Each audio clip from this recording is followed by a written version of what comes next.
Hey guys, tonight we're going to take a sleepy little stroll through a chapter of history that makes your medicine cabinet look like a questionable garage sale. The era when the Bayer Company sold both aspirin and, wait for it, heroin, at the same time. That's right. One company, two wildly different vibes. So before you settle in, take a second to like the video and subscribe. But only if you actually enjoy this kind of weird history deep dive. Drop a comment telling me where you're listening from and whether you'd like to swap your Tylenol for, well, Victorian wellness. Now, dim the lights, put on a fan or whatever noise keeps your brain from wandering off, get yourself cozy, and maybe double-check the expiration date on any old painkillers you have lying around. Let's pause for a moment. Why did a German company decide to sell two of the most famous drugs in the world, one for headaches, the other for everything else? Did anyone realize what heroin actually did? Or was the marketing department just out to lunch on a permanent basis? How did the world's safest cough syrup become the world's sketchiest family product? And could you have survived the 1890s with nothing but a stiff upper lip, a suspicious bottle, and absolutely zero FDA regulations?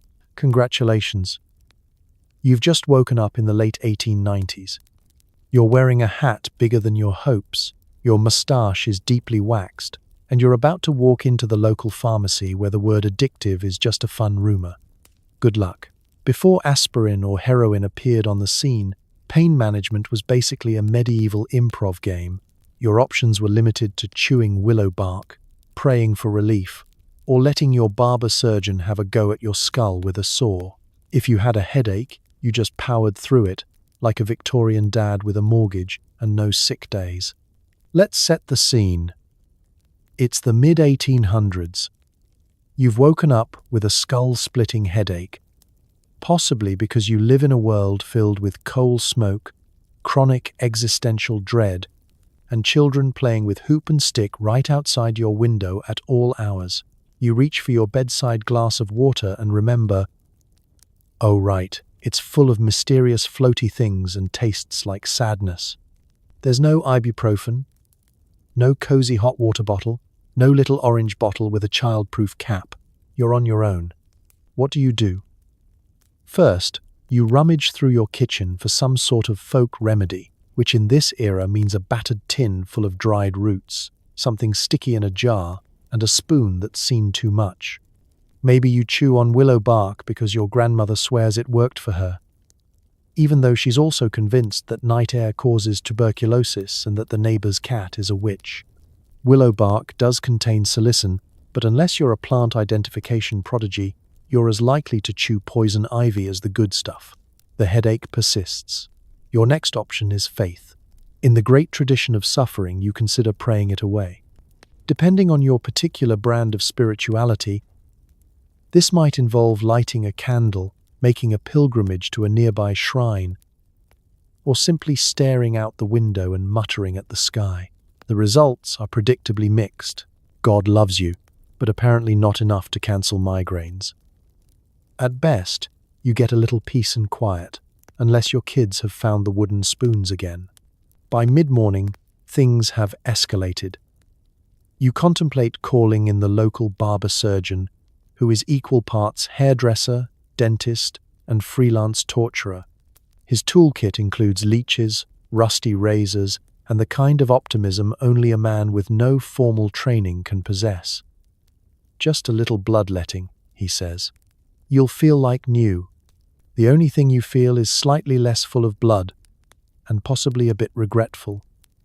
If he's feeling especially creative, he might recommend trepanation, drilling a hole in your skull to release the evil vapors. You politely decline and make a mental note never to complain in public again. Lunch arrives. It's bread, more bread, and a mug of weak beer, because the water is still untrustworthy and tea is for the rich. Your headache, unimpressed by carbs, continues its one-man percussion ensemble inside your skull. You consider applying a poultice, a complicated mess of herbs, mud, and maybe a chunk of raw potato tied to your forehead with a scarf. Does it work? No, but it does give the neighbors something to talk about. By the afternoon, you realize that pain relief in the pre-painkiller world was less about actually relieving pain and more about distracting yourself from it. You try vigorous exercise because someone once said, fresh air cures all. Spoiler, it doesn't. Now you're sweaty, tired, and still in agony. Maybe you try powering through. The original Victorian solution to every problem. The phrase "it builds character" gets thrown around a lot. By character, they mean deeply repressed emotions and a permanent eye twitch. Meanwhile, the family matriarch is busy brewing up a new batch of medicinal wine, which, in practice, is just cheap sherry with a handful of random plants thrown in. You sip it, hopefully. The buzz doesn't cure your headache, but you do stop caring about it for a while. The downside? You have a new headache tomorrow morning. Progress. And so you endure. The headache Olympics go on. Your only prize. Surviving until dinner, at which point you collapse into bed, exhausted by the sheer effort of staying upright in a world where the best available medicine is time, questionable hygiene, and the undying hope that tomorrow will be better. So next time you reach for a bottle of aspirin, maybe pause for a second. Imagine chewing bark, dodging barber surgeons, and powering through a day where relief means staring blankly at the wall. Modern medicine isn't perfect, but at least you can trust your pills won't involve leeches or witchcraft. And that, my friend, is what we call progress, one less reason to tie a potato to your head. Let's talk about the Bayer company itself. A humble German dye works that decided to moonlight as a pharmaceutical powerhouse. The boardroom looked like a cross between a laboratory and a men's formal wear shop, and everyone smelled faintly of ammonia. It's the mid-19th century, and you're not walking into a sterile corporate office. You're stepping into a riot of bubbling beakers, men with enormous mutton chop sideburns, and enough chemical fumes to make you see the meaning of life, or at least the inside of your own eyelids. Bayer started, like so many great mistakes in history, with the noble goal of making colors brighter and stains more permanent. Their main product, synthetic dyes, the kind that would give your shirt a lively hue and your hands a rash that lingered for weeks.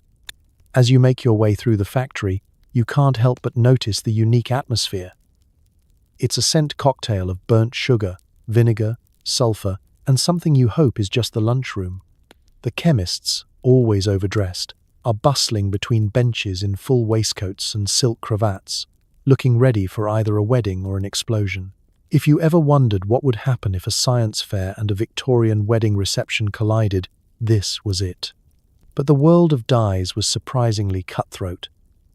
New colors meant big profits, and there was a genuine race to see who could make blue the bluest, red the reddest, and green well, not poisonous. Bayer was ahead of the curve. Their scientists weren't just good at mixing colors, they were quietly obsessed with poking, prodding, and synthesizing everything they could get their hands on. The result? An ever-growing pile of leftover chemicals, each with names longer than a German train schedule. This is where things start to get interesting. Someone in the lab, maybe after inhaling a bit too much aniline dye, has the bright idea. What if we used some of this chemical magic for medicine? Medicine at the time was, to put it gently, still finding its way. The most popular treatments involved mercury, leeches, and good old-fashioned willpower. The field was wide open for anyone with a strong stomach and a tolerance for lawsuits. So Bayer pivoted. They began to take their chemical know-how and apply it to pharmaceuticals, turning accidental discoveries into full-on business strategies. Their first medicinal hits included antipyrine, a fever reducer that worked mostly, and of course the now infamous aspirin and heroin, but those blockbusters were still a few years in the future. For now, it was about experimenting, sometimes intentionally, sometimes because the janitor tripped over a beaker and invented a new kind of soap. Imagine being in those meetings. You're seated at a long oak table, trying to look serious while someone in a starched collar passes around a vial of something called phenacetin. There are charts, graphs, and a lot of nervous glancing at the nearest exit. The big boss, Friedrich Bayer himself, is at the head of the table, asking the room if anyone's invented a pill for headaches or, failing that, a way to make purple less likely to cause spontaneous nosebleeds. Innovation at Bayer was a messy, high-stakes process. Safety standards were more of a polite suggestion than a rule. It wasn't unusual to hear a loud bang and then see a chemist walk out of the lab missing his eyebrows, only to have him announce that he's discovered the next great expectorant. If you survived your apprenticeship at Bayer, you earned both a promotion and the unspoken right to name one of your future children sulfonic acid. Yet, for all the chaos, Bayer had a kind of genius, a talent for turning chaos into profit. They pioneered the idea of research and development as a business, hiring some of the sharpest minds in Europe and giving them free rein to chase after any compound that seemed even remotely useful. The motto was simple: if it didn't kill the lab rats immediately, bottle it and see what happens. By the end of the 1800s, Bayer had morphed from a backroom dye shop into an industrial juggernaut. They'd set the template for the modern pharmaceutical industry. Part science, part business, part wild, unsupervised experiment, and all of it was run by men in top hats, armed with clipboards, monocles, and a dangerous sense of optimism. So next time you see a little white pill with the Bayer stamp, remember, it all started with men in cravats, dye-stained hands, and a willingness to ask, what if? History may remember them as visionaries, but their dry cleaners probably remembered them as a recurring chemical hazard. It all starts with Felix Hoffmann, a young chemist who wanted to help his dad's arthritis. He synthesized acetyl salicylic acid, aspirin, and accidentally invented the greatest excuse for skipping family chores ever. You, too, could be a hero, provided you had access to sulfuric acid and no sense of personal safety. Let's picture Felix. It's 1897, and he's hunched over a workbench in a dimly lit laboratory, surrounded by glassware that looks like it was stolen from a mad scientist's yard sale. The air is thick with the scent of chemicals and regret. He's got a tweed suit, a glorious moustache, and exactly 0 government warnings about workplace hazards. If goggles exist, he's probably using them as a coaster. Personal protective equipment? That's just a fancy term for rolling up your sleeves and hoping for the best. Felix wasn't trying to change the world. He just wanted to help his father, who'd spent years rubbing dubious ointments onto swollen joints and muttering darkly about the good old days before arthritis. At the time, the only decent painkiller around was salicylic acid, a bitter compound that worked but also tore up your stomach like you'd swallowed a mouthful of rusty nails. Better than nothing, the doctors said, which was also their review for leeches, bleeding, and the occasional prescription of try not to die. Driven by desperation and, let's be honest, a desire to finally enjoy a family dinner without listening to his dad complain, Felix began tinkering. He mixed.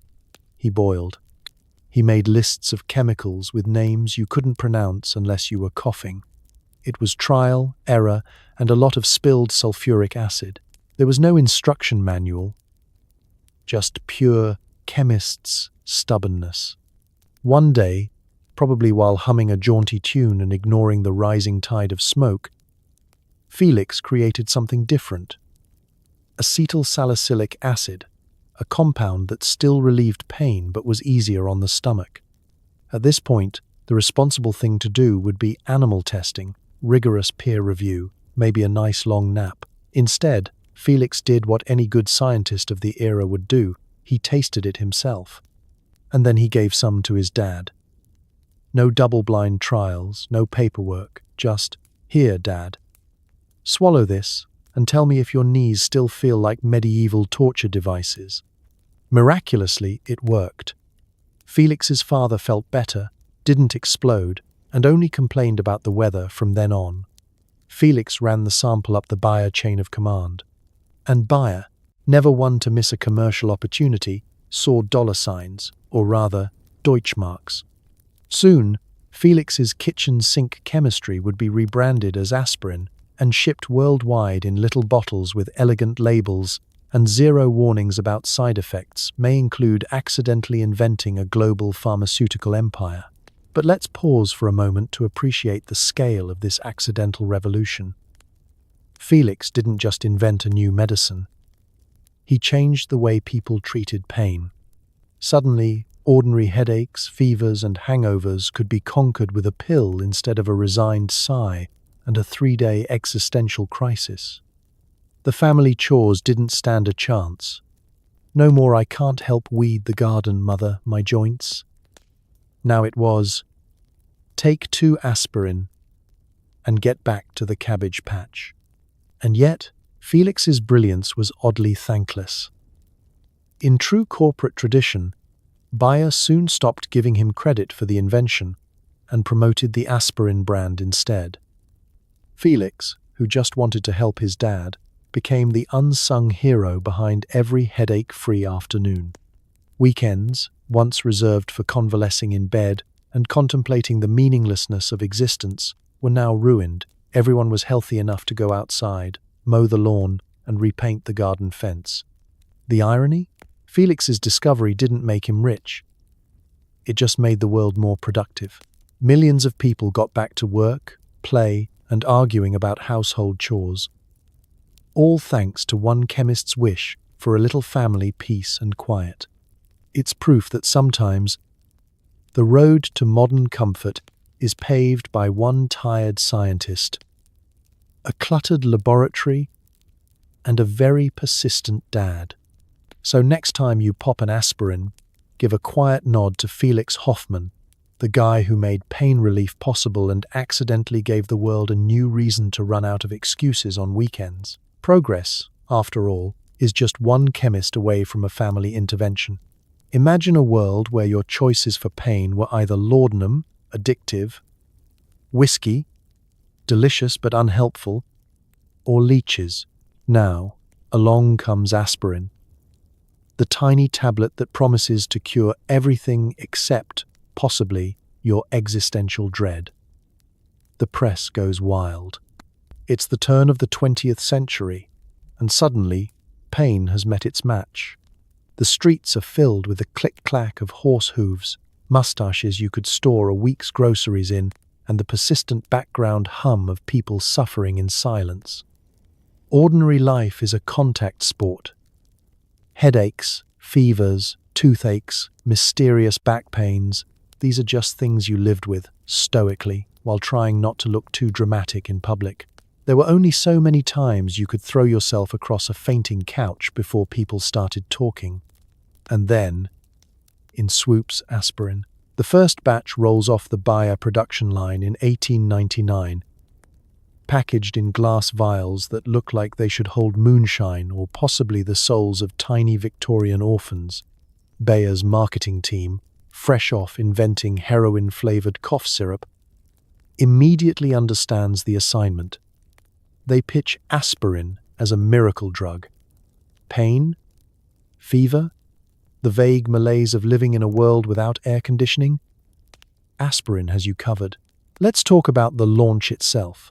Imagine being a regular person in 1900, fighting off your 4th cold of the season and quietly regretting every childhood decision that led to adulthood. You open the newspaper, and there it is, a full-page ad, possibly featuring a very trustworthy man in a waistcoat and pince-nez, explaining how this little white powder is all you need for a brisk, productive day. The press can't get enough. Medical journals announce it as a boon to mankind. Every pharmacy worth its salt wants to stock it. Even your neighbor's slightly suspicious aunt is recommending it. and she hasn't trusted anything since the Crimean War. What made aspirin so special? For one, it actually worked. Unlike the snake oils and patent medicines that promised to cure the vapors and left you with only an empty wallet and a mild addiction, aspirin consistently delivered. Take 2, wait an hour, and you might actually feel human again. Suddenly, people were talking about relief without a wink and a nudge, or the faint sound of a cork popping from a bottle of medicinal gin. This, of course, led to a social revolution. Productivity went up. Absenteeism went down. Children didn't have to stay home from school because of the aches. Office workers could trudge into their dreary jobs with something to take the edge off, besides the existential misery of paperwork. The public's relationship with pain fundamentally changed. Pain was no longer something you simply endured. It was something you could fight back against with science and a suspiciously cheerful tablet. Naturally, the advertisements began to escalate. Bayer's marketing people, already prone to poetic license, claimed aspirin was a cure for everything short of heartbreak and taxes. Got a fever? Take aspirin. Sore throat? Aspirin. Did your neighbor's rooster crow too early? Aspirin probably can't help, but it might make you care less. It wasn't long before aspirin was being sold worldwide. With orders pouring in from London, New York, Paris, and every city in between, the phrase, "ask your pharmacist," became code for, "trust us, you really don't want the alternative." Doctors loved it too, at least the ones who weren't already deep in the pocket of the laudanum lobby. Finally, they had a reliable tool for treating the daily parade of patients who came in complaining about everything from gout to Monday blues. Physicians prescribed it for headaches, for rheumatism, for flu, and, in some cases, for hangovers. Though that was less about science and more about professional courtesy. It's hard to overstate the impact. In just a few short years, aspirin went from an experimental compound to a household staple, nestled on nightstands and hidden in coat pockets everywhere. It was modernity, shrink-wrapped, a symbol of progress, and a way to make it through another day with your dignity mostly intact. So the next time you pop an aspirin for a headache, remember, you're taking part in a tradition that started with a miracle, a marketing blitz, and a collective sigh of relief heard round the world. Your ancestors walked so you could run, mostly to the pharmacy, but still, that's progress. Bayer's marketing team quickly realized that science was nice, but a fancy logo and some mild exaggeration sold even more pills. They start cranking out advertisements suggesting aspirin will fix anything except maybe your spouse's cooking.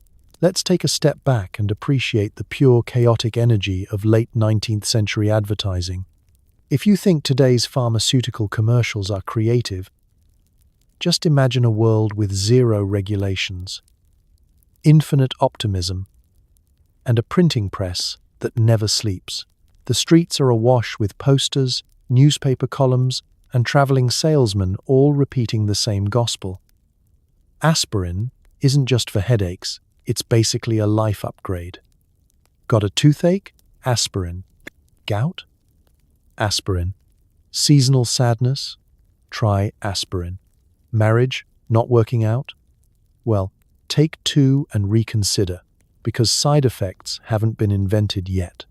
In the Bayer boardroom, the marketing department is the real mad science experiment.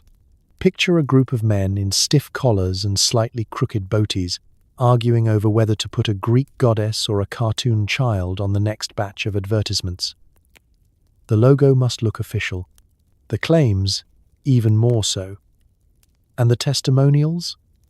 Ideally glowing, preferably anonymous, and absolutely everywhere. No one loves a good quote from Mrs. J. Puddlewick, Hampshire, more than a Victorian ad man. Soon, posters plaster every chemist's window and city lamppost. There's the elegant bottle of aspirin, haloed in golden rays, promising a new era where suffering is optional and fashion is mandatory. Ads promise swift relief and restored vigor, often with the subtle implication that you'll become more productive, more cheerful, and just a little bit taller. 2. One pamphlet even hints that aspirin can brighten the complexion, which, to be fair, is technically true. If you stop frowning all day, you look better instantly. But Bayer doesn't stop with mere street ads. No, they set their sights on the tastemakers of the time. Doctors and upper-class matrons with the ability to influence everyone from school teachers to the local vicar. Bayer launches a charm offensive, sending out sample boxes to every medical professional in Europe.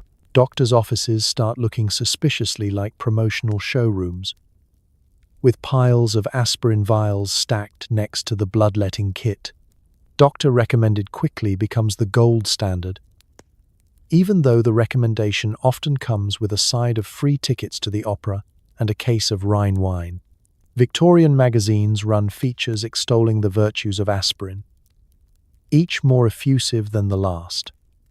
There's Mrs. Beeton's household management, sandwiched between instructions for boiling mutton and removing stains from antimacassars, now advising readers to keep aspirin on hand for headaches, neuralgia, influenza, and the pangs of housework. Local newspapers reprint glowing letters from satisfied customers. My husband's nerves are soothed, the children are cheerful, and I have not thrown a chair in weeks. Even Queen Victoria herself gets swept up in the hype, rumour has it. A discreet bottle of aspirin was always present in the royal medicine chest, though this is probably more PR than fact. Word spreads. Suddenly, aspirin is the mark of a modern household. To be caught without it is social suicide, like not owning an umbrella or having a front garden full of suspiciously bare patches. Bayer's sales skyrocket, and soon rival companies try to cash in by producing their own miracle powders, with ingredients that range from chalk to, in one memorable case, finely ground licorice root and hope. As demand explodes, so does the exaggeration. The list of ailments aspirin claims to cure grows longer than your average Victorian shopping list. Rheumatism? Of course. Indigestion? Why not? Insomnia, irritability, sore feet, too much jam on toast. Aspirin, aspirin, aspirin. The ads skirt the boundary between wishful thinking and outright fiction. But no one seems to mind, least of all the customers, who are happy to buy hope by the handful. And through it all, Bayer's iconic logo, sleek, trustworthy, and just mysterious enough to feel important, becomes a symbol of modernity itself. Owning aspirin is a mark of taste and progress, not unlike installing gas lighting or having a piano no one actually plays. It's science, fashion, and social status, all rolled into one tiny white tablet.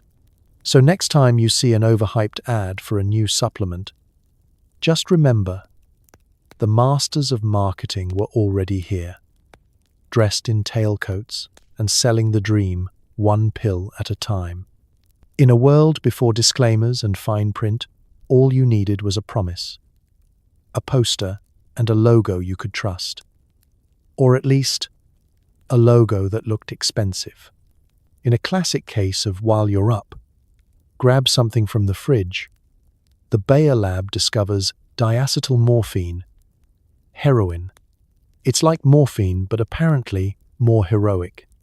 And, as you'll soon find out, less than ideal for getting through your workday. Let's set the stage. It's the late 1890s, and the Bayer lab is less a gleaming temple of science and more a chaotic kitchen where everyone's a little too comfortable with open flames and caustic chemicals. The chemists, emboldened by recent success with aspirin, have entered their let's just try everything era. In between making dyes, patent medicines, and occasional fire hazards, someone has the bright idea to fiddle with morphine, because what could possibly go wrong with tweaking one of the strongest painkillers known to man? Enter diacetyl morphine. It's synthesized as part of a perfectly reasonable scientific experiment to improve upon morphine, which, while effective, has this pesky habit of causing addiction, night sweats, and impromptu interpretive dance sessions, at least according to the more creative medical journals. The thinking goes, let's just modify the molecule a bit. Maybe we can keep all the pain relief and none of the please sell your house for another prescription side effects. Science, always a gamble. So, one afternoon, after carefully mixing chemicals with names that sound like failed Scrabble moves, the lab crew cooks up diacetyl morphine. They test it on some lab animals, possibly themselves, because that's just how things are done. And miracle! It seems even stronger than morphine. Better still, it looks like users experience less pain, more euphoria, and a strong desire to hug everyone in the vicinity. It's called Heroin, from the German word heroisch, meaning heroic, because it makes you feel like you can leap tall buildings in a single bound, or at least nap through a parade. The excitement in the lab is palpable. The Bayer marketing team, who at this point would slap a logo on anything that didn't explode, gets the memo. Non-addictive morphine substitute discovered. Nobody stops to wonder how a more potent opioid might somehow not be addictive. It's simply assumed that science has, once again, conquered common sense. Within weeks, the first promotional materials are drawn up. Posters and pamphlets promise heroin as a safe, gentle cure for coughs, colds, sore throats, and, just to be safe, restless children. The language is astonishingly upbeat. Are you tired of your family's hacking winter coughs? Try a teaspoon of heroin. Need a little peace and quiet? Heroin for everyone. You start to wonder if the lab coat comes with a built-in blindfold. Back in the lab, the chemists congratulate themselves. A non-addictive morphine that works twice as well. This is the stuff Nobel Prizes are made of. They hand out samples to doctors, pharmacists, and probably the guy who sweeps the floors. By 1898, Bayer officially rolls out heroin as its next wonder drug, with advertisements that could make a cough syrup blush. Of course, a few skeptics linger. There are grumpy old doctors muttering, "You know, it's still an opiate, and I'm not sure the children should be so relaxed." But progress marches on, and soon heroin is being prescribed for everything from asthma to general malaise. Some physicians recommend it to patients who are struggling to quit morphine, which is a bit like giving up cigarettes by switching to cigars. But hey, nobody's perfect. For a brief, absurdly optimistic moment, it really does seem like heroin will solve all the world's medical problems. Testimonials pour in, ranging from glowing, "My cough is gone, and so is my sense of time," to slightly concerning, "My child hasn't woken up in days, but at least she isn't crying anymore." In pharmacies everywhere, heroin sits right next to aspirin, creating a display shelf that, in hindsight, looks like the world's most dangerous vending machine. All the while, the Bayer lab keeps on experimenting. Who knows what else is cooking in those glass beakers, sleep aids, tooth powders. The next accidental blockbuster, whatever it is, you can bet it's got a snappy name and a cheerful label. Because in this age of heroic chemistry, the only limit is how much the human body can handle before someone finally reads the fine print. So yes, while you're up, grab something from the fridge. In the Bayer lab, that might mean the next miracle cure, or a gentle reminder that the line between genius and uh-oh is sometimes written in very, very small print. Bayer launches heroin in 1898 as a non-addictive morphine alternative and cough suppressant. The boardroom is full of confident mustaches and questionable science. Early reviewers say it makes them feel invincible, which is German for uh-oh. Picture the scene. It's a crisp morning in Leverkusen, Germany, and the Bayer boardroom is humming with excitement. The walls are lined with dark wood, and the air is thick with the scent of pipe smoke, bravado, and mild chemical fumes. Sitting around a polished table are the men in charge: pharmacists, chemists, marketing visionaries, and at least two people whose only job is to look important in a monocle. There's a general sense that history is about to be made, preferably with a trademarked name and a snazzy new logo.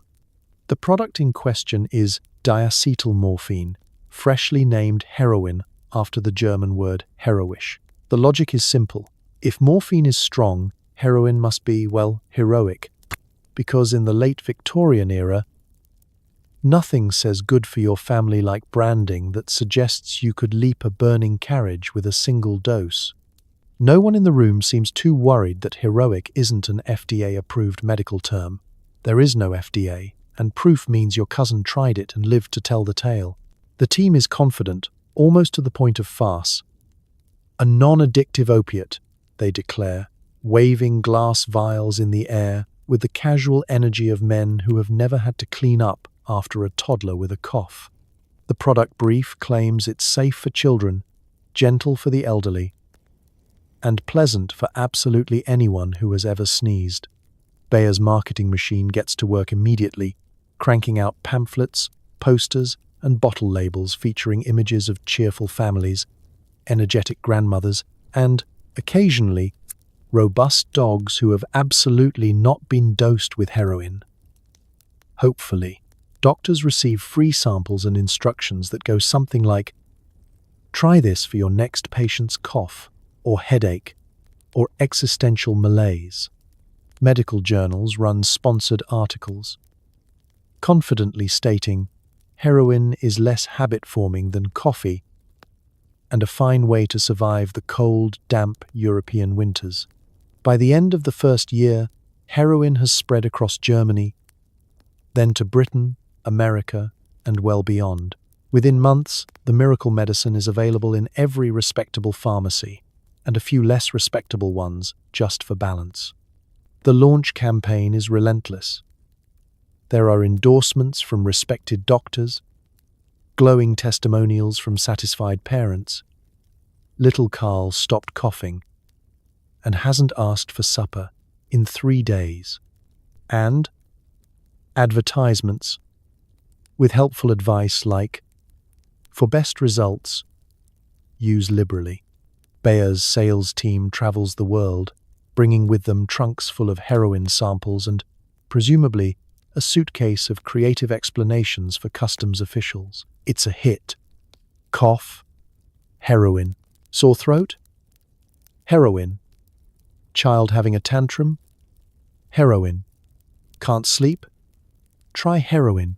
For a brief, absurd moment in medical history, it really does look like heroin might solve every problem short of bad wallpaper. Newspaper articles declare that a new age of medicine has dawned, one where pain, anxiety, and children's coughs are things of the past. Behind the scenes, though, the warning signs are already quietly multiplying. Some doctors start to notice their patients aren't just cough-free, they're also oddly cheerful, extremely sleepy, and more than a little bit attached to their new prescription. Pharmacies report a sharp uptick in repeat business, especially from customers who were previously too frail to walk more than a block. The phrase seems to help with everything starts to sound less like a blessing and more like an early red flag.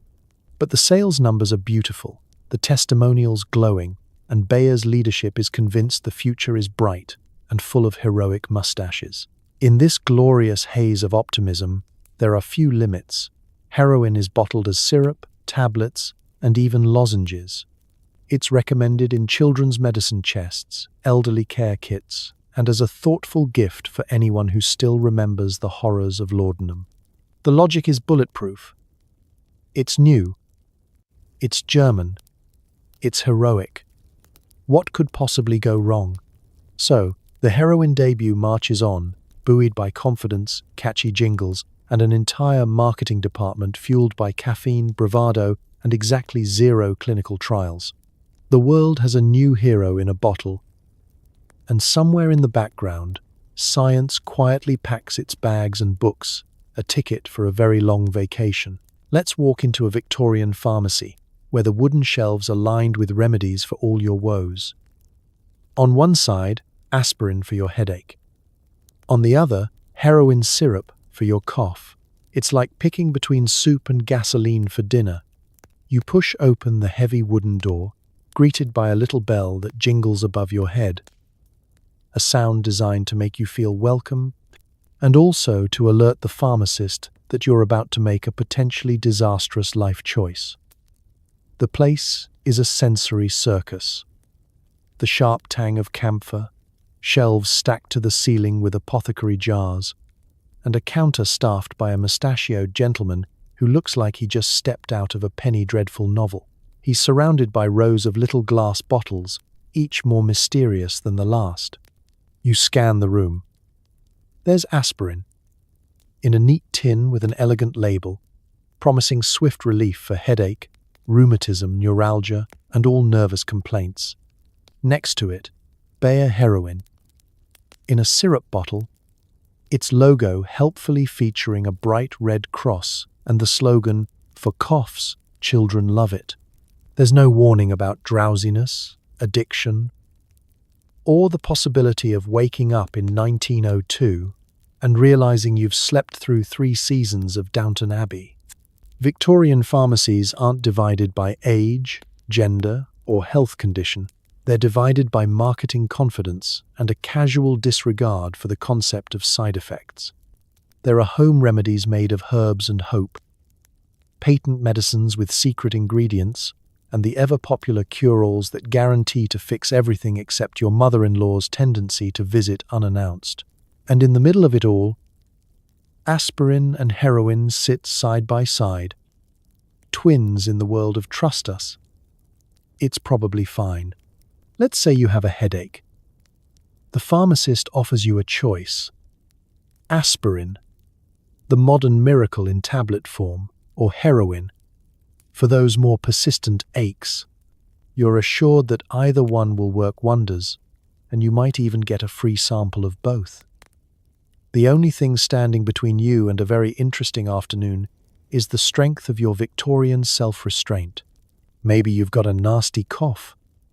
Try our heroin syrup, the pharmacist suggests, pouring you a spoonful with the gentle smile of a man who's seen things you can't even imagine. Very effective, especially for children. You watch as a harried mother buys a bottle for her toddler, who stops coughing and starts napping like a champion. Best sleep she's had in weeks, the mother proclaims, and nobody dares ask what she'll do when the bottle runs out. This was the golden age of symptom suppression.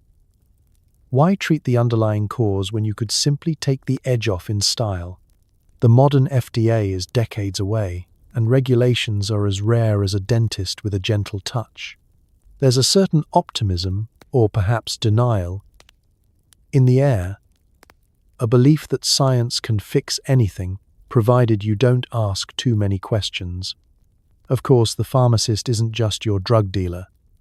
He's your therapist, life coach, and local gossip. People linger by the counter, discussing which product works fastest, who's had the strangest dreams, and whether the new aspirin might be responsible for Mrs. Henderson's sudden ability to play the harpsichord. The community trusts their pharmacist. After all, he's got the best moustache in town.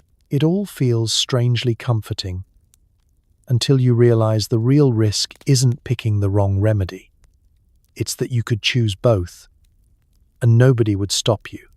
A dose of heroin for the cough, aspirin for the aches, and maybe a chaser of sarsaparilla to keep things festive. Moderation is a word that hasn't made it onto any labels yet. So you leave the pharmacy, brown paper package in hand, ready to face the day with the full power of late Victorian science at your disposal. You're not sure whether you've made the healthiest choice, but at least you have options, somewhere between soup, gasoline, and a dash of wild optimism. Welcome to the double shelf, where progress comes with a price tag, and a headache is just another reason to take your chances. Heroin gets its name from the German word heroisch, heroic, because nothing says safe for kids like a label that sounds like a Marvel character. The marketing material suggests giving it to children, for their coughs, or just to help them sleep better. Welcome to the golden age of pharmaceutical optimism. when a snappy name and a dash of bold type were all you needed to turn pure opium chemistry into family medicine. Let's take a stroll down the aisles of 1900s marketing, where the rule is simple. Make everything sound so wholesome, so reassuring, that even your most overprotective aunt would nod approvingly. Bayer's ad men work overtime, mustaches perfectly waxed, churning out posters that show angelic children sleeping peacefully in frilly white beds, mother looking on adoringly, a bottle of Her0in syrup on the nightstand as if it were just warm milk and fairy tales. The secret sauce? Language. Why settle for medicine when you can call it heroic remedy? The German marketing copy practically sparkles. Our new Her0in elixir brings restful nights, gentle lungs, and happy children. In English-speaking countries, pamphlets declare, safe for young and old, an ideal preparation for coughs and bronchitis. The ads are so convincing, you'd think Her0in was the secret ingredient in good parenting. Doctor's orders, mother, 1 spoonful at bedtime, and who's questioning it? No one with a printing press, that's for sure. Medical journals print glowing testimonials, sometimes underwritten by Bayer, sometimes just written by that one doctor who's been a little too relaxed since the free samples arrived. If you've got a cold, a cough, or just a little bit of extra energy at bedtime, Her0in syrup is recommended by experts. The word addiction isn't even whispered. This is science, not rumor. Of course, the branding battle isn't just about being effective, it's about being friendly. Labels are designed with ornate borders and calm, inviting fonts. The bottles are small enough to fit in a lady's purse or a child's school bag, because convenience is key. Why risk a restless night when you can pack Her0in with your lunch? Some ads even boast about the mild, pleasant taste. No more struggles at bedtime, children ask for Her0in. The implication is clear. If your child doesn't like medicine, they just haven't tried the right kind. And the rivals? They're scrambling to keep up. Competing cough syrups start adding their own soothing ingredients, from chloroform to alcohol, and then race to come up with names just as comforting as Her0in. The marketing arms race is on. Suddenly, every medicine is a miracle. One ad claims, for the delicate constitution of youth and the fragile lungs of age, nothing surpasses our heroic syrup. Somewhere, a marketing team gets a bonus for the phrase fragile lungs. By now, you can't escape the Her0in brand. It's on billboards, in the hands of your local pharmacist, and featured in charming magazine stories with headlines like, How I Conquered My Cough and Found Sleep Again. The word Her0in becomes a household staple, a synonym for wellness, not a warning. It's only in hindsight that the irony becomes clear. But at the time, if you're a Victorian parent, the only concern you have is running out before flu season ends. No one mentions withdrawal, dependency, or the looming storm of public health disasters. Instead, the branding is so cheerful, so unassailable, that even your most suspicious neighbor shrugs and says, if it's good enough for the doctor, it's good enough for us. So there you have it, the great Her0in branding wars. All you need is a heroic name, some soothing claims, and an ad campaign that makes sleep look like an Olympic sport. And if the kids sleep a little too well, that's just progress. Or at least, that's how the ad men would have sold it. By the turn of the century, aspirin is everywhere.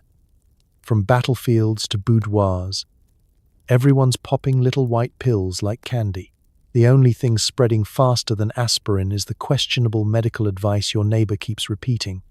Let's step into a world on the brink of modernity, where everything is changing faster than you can say industrial revolution. Trains are roaring through the countryside. Cities are swelling. And telegrams are zipping across continents with the speed of a determined house cat. And in the midst of all this chaos, aspirin is quietly making its way into homes, hospitals, and even the pockets of soldiers on distant front lines. First, let's visit the pharmacy. Not just the tidy little corner shop from before, but now in Buenos Aires, Cairo, London, and Shanghai. Aspirin arrives in tins, tubes, glass bottles, each stamped with the now familiar Bayer cross. There are ads in every language. La aspirina, el remedio universal, l'aspirine, la santé à portée de main, Aspirin. It works wonders. Even places where people still distrust indoor plumbing are lining up for their dose of progress. War, as grim as it is, proves to be aspirin's accidental global ambassador. World War I hits, and suddenly every military medical kit is stocked with aspirin. Soldiers take it for headaches, fever, trench foot, the existential dread of facing a 1,000-yard stare across no man's land, really any pain short of missing an actual limb. Field doctors marvel at its ability to bring down fevers and at least make you forget for a moment that you're living in a hole surrounded by barbed wire. Entire armies are held together by boots, rations, and the hope that the little white pill will kick in before the shelling resumes. Back home, aspirin is just as beloved. Housewives keep it tucked in the spice rack, ready to deploy for sick children, husbands with man flu, and headaches brought on by one too many neighborly visits. Factory workers share a tin during lunch, washing it down with lukewarm tea. Grandmothers sneak a tablet before Sunday church, lest the vicar's sermon drag on too long. It becomes the go-to solution for everything that ails you: hangovers, toothaches, feeling a bit off, or just wanting an excuse to lie down for half an hour in the afternoon. The real miracle, though, is aspirin's marketing machine. Bayer launches a worldwide campaign, making sure that even if you don't know how to pronounce acetyl salicylic acid, you can still ask for aspirin by name. In some countries, it becomes so iconic that aspirin enters the local vocabulary as a generic word for any painkiller. People start saying things like just aspirin it, which makes as much sense as just Google it would a century later. Of course, with global fame comes global folklore. Every family has its own aspirin story. Your neighbor swears it fixes toothaches, your uncle claims it's the secret to his prize-winning tomato plants, and your best friend is convinced her grandmother lived to 94 because she took an aspirin every morning with her coffee, and maybe a splash of something stronger. Medical science scrambles to keep up, publishing studies, revising recommendations, and sometimes just throwing up its hands when confronted with the sheer enthusiasm of the public. International intrigue even gets involved. During the World Wars, access to aspirin becomes a matter of national security. When Bayer's patent lapses after World War I, rival companies spring up in the US, UK, and beyond, all making their own version of the wonder drug. Suddenly, aspirin is everywhere, and no one, not even Bayer, can quite control the global tide. And through it all, the little white pill keeps marching on, soothing headaches, easing fevers, and turning up in pockets, purses, and first aid kits on every continent. It's the quiet sidekick to the chaos of the 20th century. A tiny symbol of progress, optimism, and the world's stubborn belief that, whatever the problem, there's probably a pill for that. So next time you reach for an aspirin, remember, you're not just grabbing a painkiller. You're holding a piece of global history. A tiny tablet that united the world one headache at a time. For a brief, shining moment, Heroin is recommended for everything from toothaches to tuberculosis. Got a stubborn toddler with a sore throat? Rub a little Heroin syrup on his gums. What could possibly go wrong? Welcome to the most surreal chapter in family medicine, where the cure for your kid's cough is the same thing you'd use to tranquilize a racehorse. And it's available right next to the licorice sticks. Picture a cozy Victorian living room. The wallpaper is floral, the fireplace is roaring, and the family medicine cabinet is a carnival of wild optimism and poor impulse control. On the top shelf, you have your trusty aspirin for headaches. But on the second shelf, shining like forbidden fruit, sits the family-sized bottle of Bayer Heroin. It's cough and cold season, and the options are staggering. Maybe you're the parent of a teething infant, bleary-eyed at 2 a.m. The little one is wailing. You flip open the label. For children's cough, restlessness, and general irritability, 1 spoonful before bed. You're told it's safe, effective, and gently soothing. Within minutes, your baby's cries have faded, replaced by the blissful silence of deep, pharmaceutical sleep. The only side effect? A creeping sense that maybe this is too good to be true, but you're too grateful for the silence to question it. Older kids aren't left out either. Got a son with a sore throat and a flair for melodrama? The solution is as simple as a heroin lozenge, available in flavors so gentle you might as well call them nap-inducing candy. The marketing material encourages mothers. Heroin syrup brings calm to even the most stubborn cough. And in case you're worried about peer pressure, it's the one treat every child in the neighborhood is eager to share. Playground bragging rights have never tasted so sweet or so deeply sedating. The real comedy is how routine this all seems. Heroin isn't the hard stuff of future crime dramas. It's mum's little helper, granddad's secret weapon, and Junior's nap-time treat. Doctors recommend it without a second thought. Can't sleep? Persistent cough? Tuberculosis acting up again? Heroin, and more heroin. It's even prescribed for the heartbreak of tooth extraction, the aches of growing pains, and the existential ennui of living in a world with only 2 radio stations.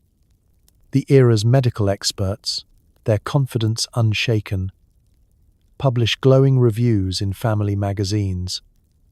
Our household's health has improved greatly since adopting the heroin regimen. Little Margaret now sleeps soundly through the night. No one mentions the mounting pile of empty bottles or the slow realization that this is less a miracle and more a chemical vacation from reality. Grandmothers, previously the guardians of home remedies, soon find themselves outmarketed. Who needs onion poultices or goose fat when you can have a soothing spoonful of progress? The era's folk wisdom adapts quickly. Feed a cold, heroin a fever, or a lozenge a day keeps the doctor, well, slightly more relaxed. As winter drags on, the neighborhood's children become unnaturally well-behaved, colds disappear overnight, and everyone gets a lot of sleep. The side effects, dependence, drowsiness, and the inevitable crash are either ignored or chalked up to growing pains. In some homes, bottles of heroin become as treasured as the family Bible, passed down with recipes for chicken soup and advice on when to sneak an extra dose for yourself. Yet, beneath the surface, doubt begins to creep in. Some parents whisper that maybe it's not normal for their 5-year-old to nap through an entire Sunday. The boldest wonder, in hushed tones, if heroin should really be the first line of defense against sniffles. But in a world where medical miracles are always just one ad away, denial is easy, and silence, after all, is priceless. So here's to family medicine, Victorian style. When every cough was met with confidence, every cold with chemistry, and the biggest parenting worry was running out of syrup before bedtime. What could possibly go wrong? Well, let's just say, hindsight is always 20/20, especially when you're awake for it. Let's talk about the role of doctors in the era.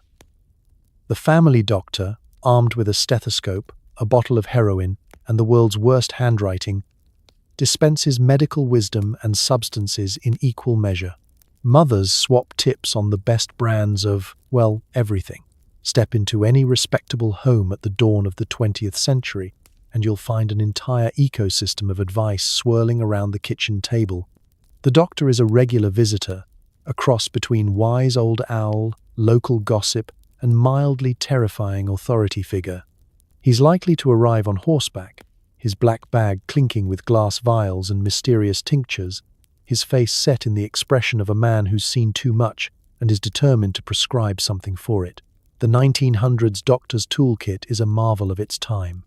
Inside that bag, opium for pain, cocaine drops for toothaches, heroin syrup for coughs, aspirin tablets for everything else, and, if you're lucky, a pair of gloves. He listens patiently as you list every symptom suffered by every family member and then scribbles out a prescription so illegible that even modern pharmacists would raise an eyebrow. His faith in new pharmaceutical marvels is boundless, and so is his willingness to send you home with a medicine that will help the little ones rest through the night. But the real action happens after the doctor leaves. Enter the mothers, keepers of wisdom, jugglers of remedies, and unsung project managers of family survival. The early 1900s mother is an information sponge. She collects newspaper clippings about the latest cure-alls, attends neighborhood lectures on proper child rearing, always hosted by someone's cousin who once worked in a chemist's shop, and swaps notes on what works for everything from teething to tantrums. Neighborhood conversations go something like, "My Edith had a cough, gone in a day, thanks to doctor. Baum's Her0in elixir. Yes, but you must try it with warm milk and a pinch of cinnamon. Calms them straight away." Another mother pipes up, "For fever, I always give half a tablet of aspirin, but only after supper. Learned that one from Mrs. Green next door."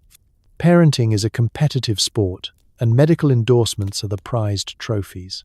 The line between helpful advice and urban legend blurs quickly. One week, mothers swear by castor oil for everything from colic to misbehavior. The next, it's a syrup with a name that ends in "ein" or "oh, child not sleeping." Rub a little heroin syrup on his gums, he'll be right as rain. A particularly creative mother might even soak a cloth in the stuff and let the baby chew on it, a teething ring, but make it pharmaceutical. Of course, this confidence is buoyed by the relentless optimism of the age. If a medicine is new, it must be better. If a doctor prescribes it, it must be safe. The advertisements are so reassuring, pictures of healthy, happy children, radiant mothers, and doctors with the kind of mustaches that inspire immediate trust. There's no FDA, no warning labels, and certainly no late-night exposés about the hidden dangers of common household cures. And if something goes wrong, if a child is too sleepy, too cranky, or suddenly develops a mysterious rash, there's always a new remedy to try, a new bottle to buy, a new bit of advice making the rounds. If the doctor seems unconcerned, why should anyone else worry? The faith in science and modernity is absolute. Even if it occasionally means your toddler sleeps through lunch, dinner, and maybe part of tomorrow's breakfast. In the end, 1900s parenting is a blend of hope, hearsay, and a pharmacy's worth of miracle solutions. The perils aren't always obvious, at least not yet. But for a brief, remarkable era, doctors and mothers form a formidable tag team, united by the belief that the answer to every childhood woe is just a spoonful away. Sleep tight, little one. Your doctor's got the prescription, and mother knows exactly how to use it. It wasn't just Bayer. Pharmacies are full of tonics, syrups, and elixirs with ingredient lists that would give your liver nightmares. Sarsaparilla with a twist of opium, anyone? It's the golden age of just drink this and see what happens. Step inside the average turn of the century pharmacy and prepare to be dazzled and slightly terrified. The shelves are lined with glass bottles, each promising a new lease on life, or at least a temporary escape from whatever aches, sniffles, or existential boredom you're battling this week. The colors are inviting. Sunset oranges, emerald greens, and suspiciously luminous purples. The labels? Even better. Dr. Wonderful's restorative tonic, Professor Fizzlebottom's invigorating elixir, old reliable snake oil. If the artwork is to be believed, every bottle contains a miracle, a guarantee, and maybe a touch of divine intervention. And what's inside these magical brews? Well, that's where the hallucination parade begins. opium, morphine, cocaine, alcohol, chloroform, ether, if it could be dissolved, distilled, or snuck past the local constable, it made its way into a syrup. The ingredient list reads like a dare. Some concoctions add a dash of belladonna to keep things interesting, while others mix in turpentine for chest relief. If you're feeling particularly adventurous, there's always a bitters formula that includes quinine, tobacco juice, and, for flavor, a little wintergreen. The side effects are rarely mentioned. Why ruin the fun? The focus is on testimonials from satisfied customers who write in glowing terms about how they haven't felt this lively since the invention of the steam engine, or since they last hallucinated a pink elephant in their parlor. The advertisements don't just promise symptom relief, they hint at social transformation. Drink our tonic and watch as your prospects, reputation, and even your moustache grow overnight. Patent medicines aren't just for the sick. They're for the tired, the lazy, the heartbroken, and the easily bored. Got a cold? There's a syrup for that. Too much gas? Try this tincture. Trouble sleeping? A spoonful of laudanum-laced honey ought to do the trick. Children's medicine comes in berry flavors and is often sweeter than the treats sold at the corner store. It's not unusual for a child to beg for another dose, not because the cough persists, but because the room looks much prettier with a gentle morphine haze. Pharmacies in this era are less about healing and more about experimentation. The apothecary, part pharmacist, part showman, delights in showing off the latest imports. Straight from France, he proclaims, offering a cough syrup that promises to restore the nerves and calm the most troublesome child. Mothers nod approvingly, glad for anything that makes bedtime less of a battle. Fathers? They're not above nipping a little from the bottle for medicinal purposes. For every success story, there's a story that never gets told. The headaches that never leave. The children who sleep a little too soundly. The dreams that get stranger by the night. But who wants to dwell on that when you can try the next big thing? There's always a new elixir, a new patent medicine, a new bottle of bottled hope. It's a world where placebo meets panacea, and side effects are just proof the medicine is working. So next time you pass a modern pharmacy full of bland bottles and strict regulations, take a moment to imagine the old hallucination parade. A world where every bottle was an adventure, every dose a mystery, and safe and effective was more of a friendly suggestion than a requirement. In those days, you didn't just fight your symptoms, you danced with them. For a while, respected medical journals carry glowing reviews of heroin. It's less addictive than morphine. It'll calm your nerves. It'll probably fix your marriage. No one reads the fine print because there isn't any. This is the era when medicine and marketing go to lunch together, and neither comes back with a receipt. If you flip through a 1901 copy of The Lancet or the British Medical Journal, you might be forgiven for thinking you've wandered into a parallel universe where caution means prescribe liberally and hope for the best. The headlines are full of hope. A new opium with no bad habits, one journal claims. Another marvels. The latest advancement in cough and pain relief.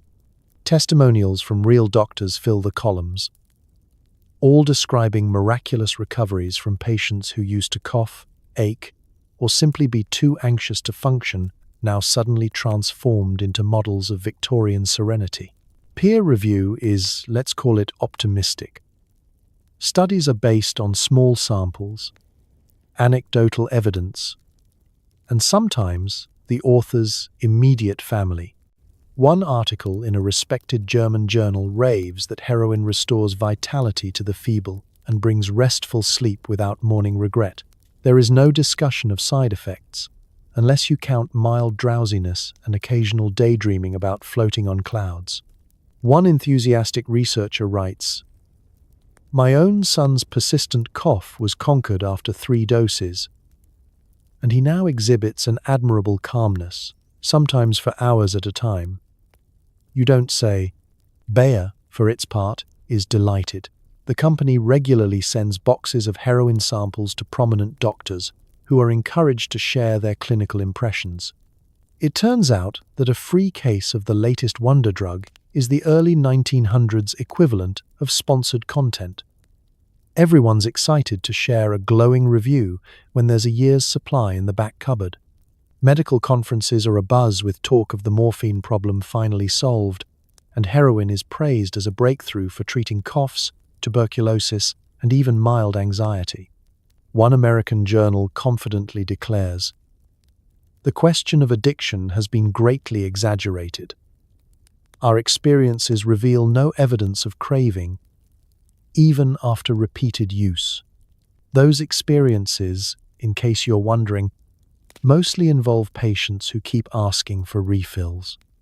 Of course, the clinical language is all very reassuring. Heroin is well tolerated, euphoric but manageable, and ideally suited to the delicate constitutions of women and children. The warnings, if any, are so gentle as to be indistinguishable from compliments. Patients exhibit remarkable tranquility and a noticeable reduction in troublesome symptoms. Not a word about why those symptoms return with surprising enthusiasm if you ever try to stop the medication. Medical advertising takes its cue from the journals. Brochures for heroin depict beaming doctors handing bottles to grateful mothers, and children snuggled in bed, all hinting that the only real risk is not keeping enough in stock. Her0in, the safe solution for modern life, reads one memorable ad. Modern life, apparently, means no more fidgety toddlers or coughing fits in church, just quiet, contented families and parents with far fewer headaches. There are, of course, a few lonely voices raising doubts. Some skeptical doctors quietly note that patients seem exceptionally keen on their next dose, or that children prescribed heroin for a cough are now sleeping 12 hours a day and have lost all interest in hide and seek. But these concerns are quickly buried under an avalanche of positive reviews, free samples, and the relentless optimism of the medical age. And so, for a golden, if slightly blurry moment, Her0in enjoys the full endorsement of the medical establishment. No one reads the fine print, because there isn't any. No one really knows how this story ends, because everyone is too relaxed to ask. Sometimes, the most dangerous thing about a drug isn't what's on the label, but what isn't. So here's to medical journals, the original influencers. For a while, they made heroin sound like a miracle, and everyone was just happy to turn the page. Meet a few satisfied customers, Victorian patients who wrote glowing letters to the editor in between naps. After my third dose, I felt no more pain, or for that matter, anything else. The testimonials are unintentionally hilarious. Let's step into the world of late Victorian correspondence, where public trust in medicine is absolute and a well-written letter can double as a medical case study. If you open a 1902 issue of your local paper, you'll find entire columns devoted to testimonials, real people with real problems and, at least for a while, what they believed were real solutions. One grateful mother writes, "My daughter's croup vanished overnight.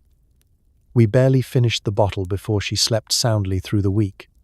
The tone is cheerful, the gratitude palpable, and the subtle hint that perhaps there's such a thing as too much sleep is brushed aside with a polite, 'Thank you, Dr. Science.'" The diaries and letters come from all walks of life. There's the harried teacher who pens, "The children's cough ceased almost instantly after 2 doses of Bayer's heroin elixir. The silence in the classroom is a blessed change, though I find myself wishing they'd wake up for arithmetic." Or the factory worker, exhausted after a week of double shifts, who claims, "Heroin syrup eased my pain and brought me such rest that I awoke on Sunday not sure what day it was." Productivity skyrockets, at least until the follow-up dose is required. Some testimonials are unintentionally revealing. Take the gentleman from Bath, who writes, After a month of use, my aches and worries have faded. I find myself remarkably at peace, content to sit for hours with no particular aim. His wife adds a note in the margin. He has not mowed the lawn since Easter, but is ever so agreeable about it. Another family confides. Since the children began taking heroin for their coughs, we've enjoyed many quiet evenings. They rarely argue now, and bedtime is a dream. Somewhere, an editor wonders if maybe there's such a thing as too much tranquility. Doctors, too, join in the chorus of praise. One physician's letter, published in a respected journal, reads, "Heroin has transformed my practice. I have yet to see a cough persist, nor a sleepless patient remain restless after administration. It is, truly, a blessing in bottle form." Of course, he does not mention that his waiting room is noticeably emptier, or that some patients now return only for refills and the occasional philosophical conversation about the nature of pain. It's not all sweetness and light. Occasionally, a testimonial goes off script. A railway porter writes, "The pain in my leg has vanished, but so has my desire to stand for more than 5 minutes. My wife says I'm much easier to live with, though somewhat less helpful with the coal." Another reader observes, "My cough is gone, my nerves are calm, and my dreams are interesting." There's a faint undertone that, just maybe, these glowing reports come at a price no one quite understands yet. Still, the overwhelming mood is gratitude. Heroin becomes the household hero, the go-to answer for sleeplessness, soreness, and those days when the world feels too much. Its champions fill the papers with their thanks. "We are better parents, happier children, calmer neighbors," they write, with the kind of optimism only possible when you haven't read the last chapter of the story. And in every household, a bottle sits within easy reach, next to the aspirin, the patent tonic, and whatever else the next medical miracle might be. For a while at least. Real people truly believe in real results, and their diaries, full of glowing prose and the occasional drowsy postscript, paint a picture of an age that trusted the label, believed the hype, and found solace at the bottom of a spoon. The unintended punchline? The miracle cure really did fix everything, including your ambition to do anything at all for the rest of the afternoon. So here's to the Her0in diaries. Earnest, enthusiastic, and, in hindsight, a little too peaceful for comfort. It doesn't take long for side effects to appear. Suddenly, doctors are noticing that patients are experiencing pronounced lethargy. Code for someone check. If he's breathing. The science catches up, slowly. At first, everyone chalks it up to the medicine working its magic. After all, a little sleep never hurt anyone, until it does. Victorian homes, previously filled with the joyful racket of children and the muffled groans of adults battling yet another head cold, are suddenly suspiciously silent. The baby with the cough is sleeping and, well, is anyone sure she's just napping? Parents, thrilled at first, start to worry as nap time turns into a solid 16 hours, and little Henry won't even wake up for his usual dramatic breakfast protest. Doctors begin receiving anxious visits from mothers clutching their children like sacks of flour. "Doctor, she's so quiet," is suddenly less a compliment and more a desperate plea.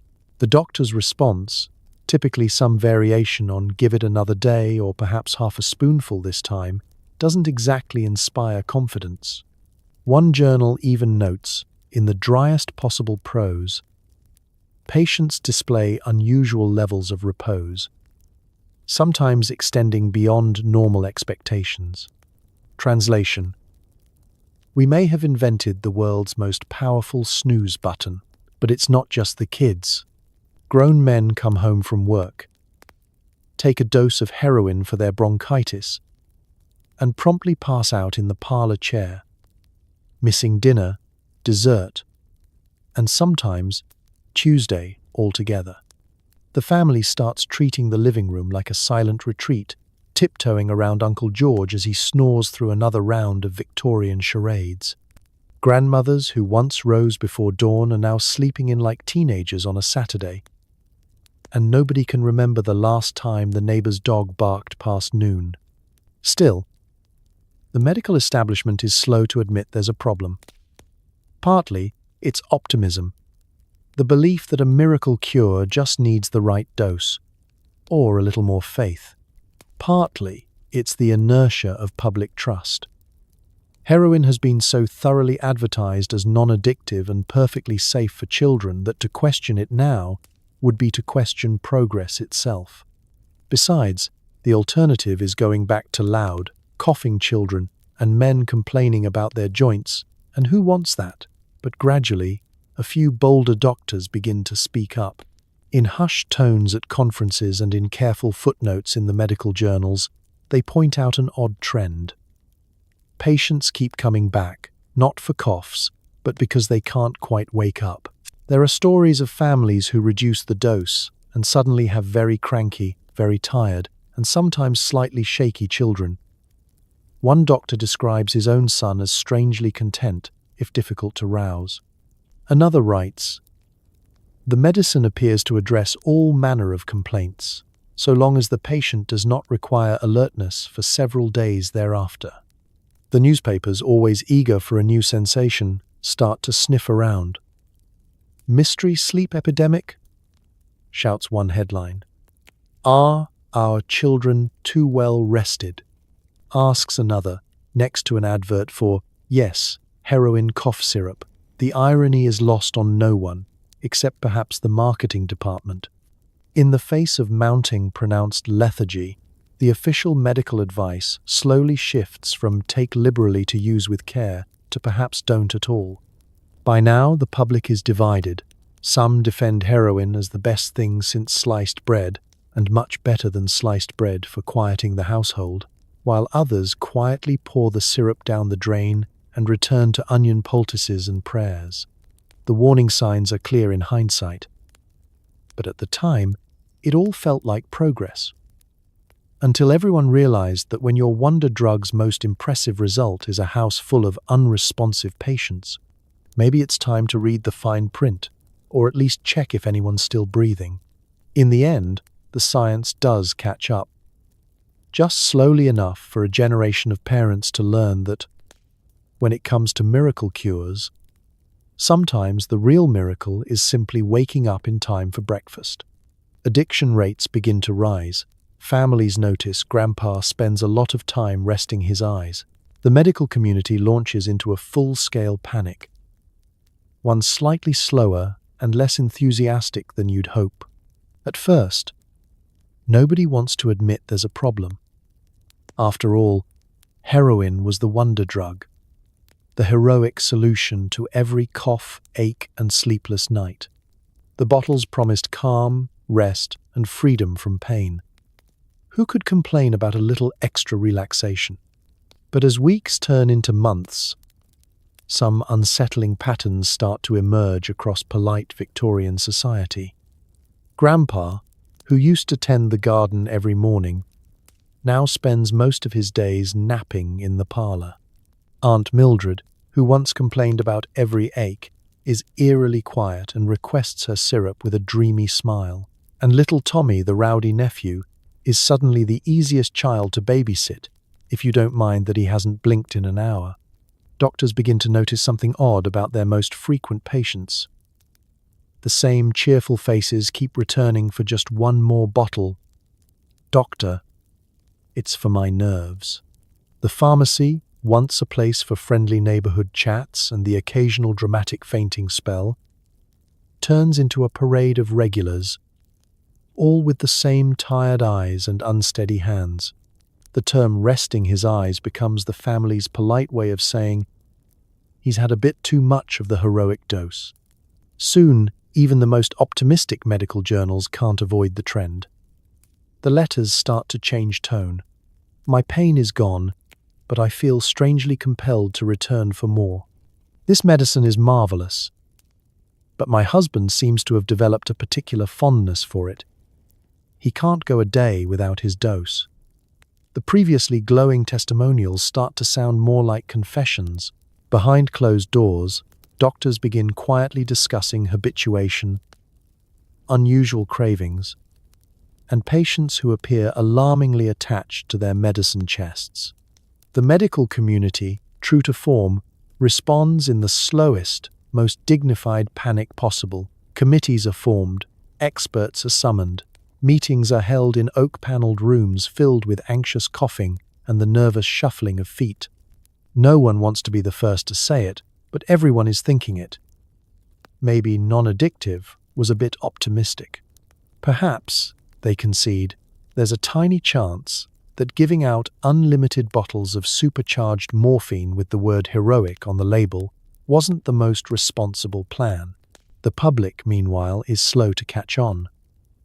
Addiction just isn't a word in common use, at least, not for the respectable folks who buy their heroin at the pharmacy and not from someone in a dark alley. Parents debate whether the kids are just growing out of their usual energy or if the syrup is a bit too effective. Social circles invent polite fictions. He's always been a deep sleeper. She's just a little tired. It must be the weather. The stigma is there, but it's wrapped in layers of confusion, denial, and the unshakable faith in progress. And yet, the cracks begin to show. Some families, desperate and confused, try to go cold turkey. The results are not pleasant. Withdrawals, shaking, sweating, and an explosive return of all the old symptoms, plus a few new ones for good measure.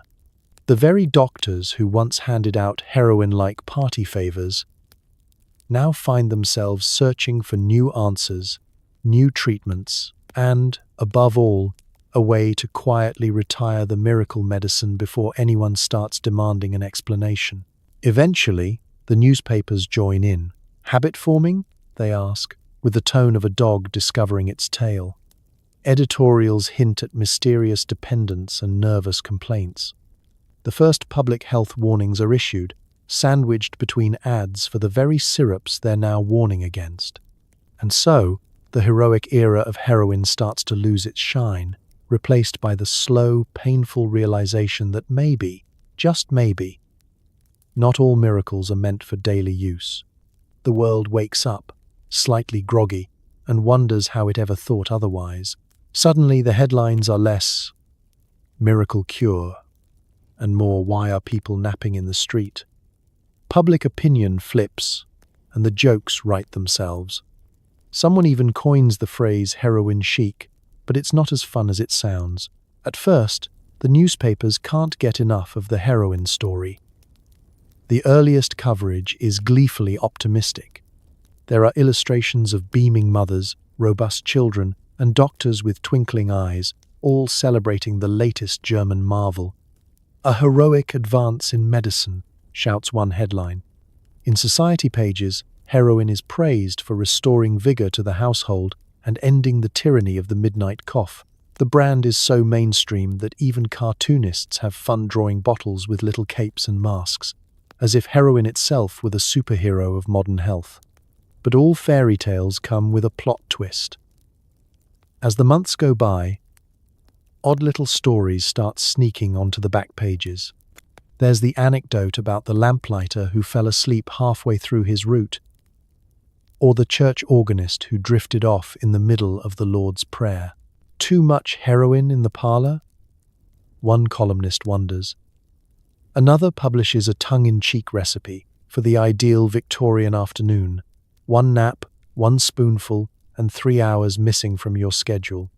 Reporters begin poking around hospitals and police stations, and the stories they find are not quite as charming.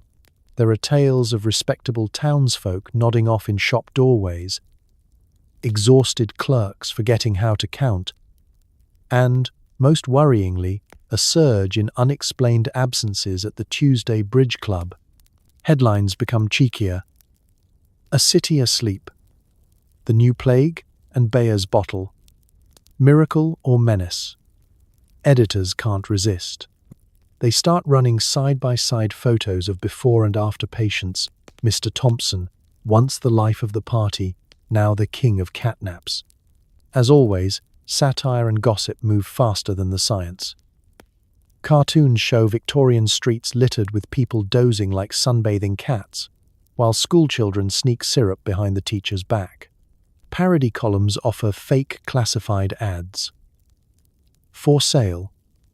1 bottle of heroin syrup, used once, slept for a week, missed my cousin's wedding. The phrase heroin chic appears, referring not to trendy fashion but to the 1,000-yard stare and wilted posture now seen everywhere from the tea room to the train station. With every new column, the tide of opinion shifts.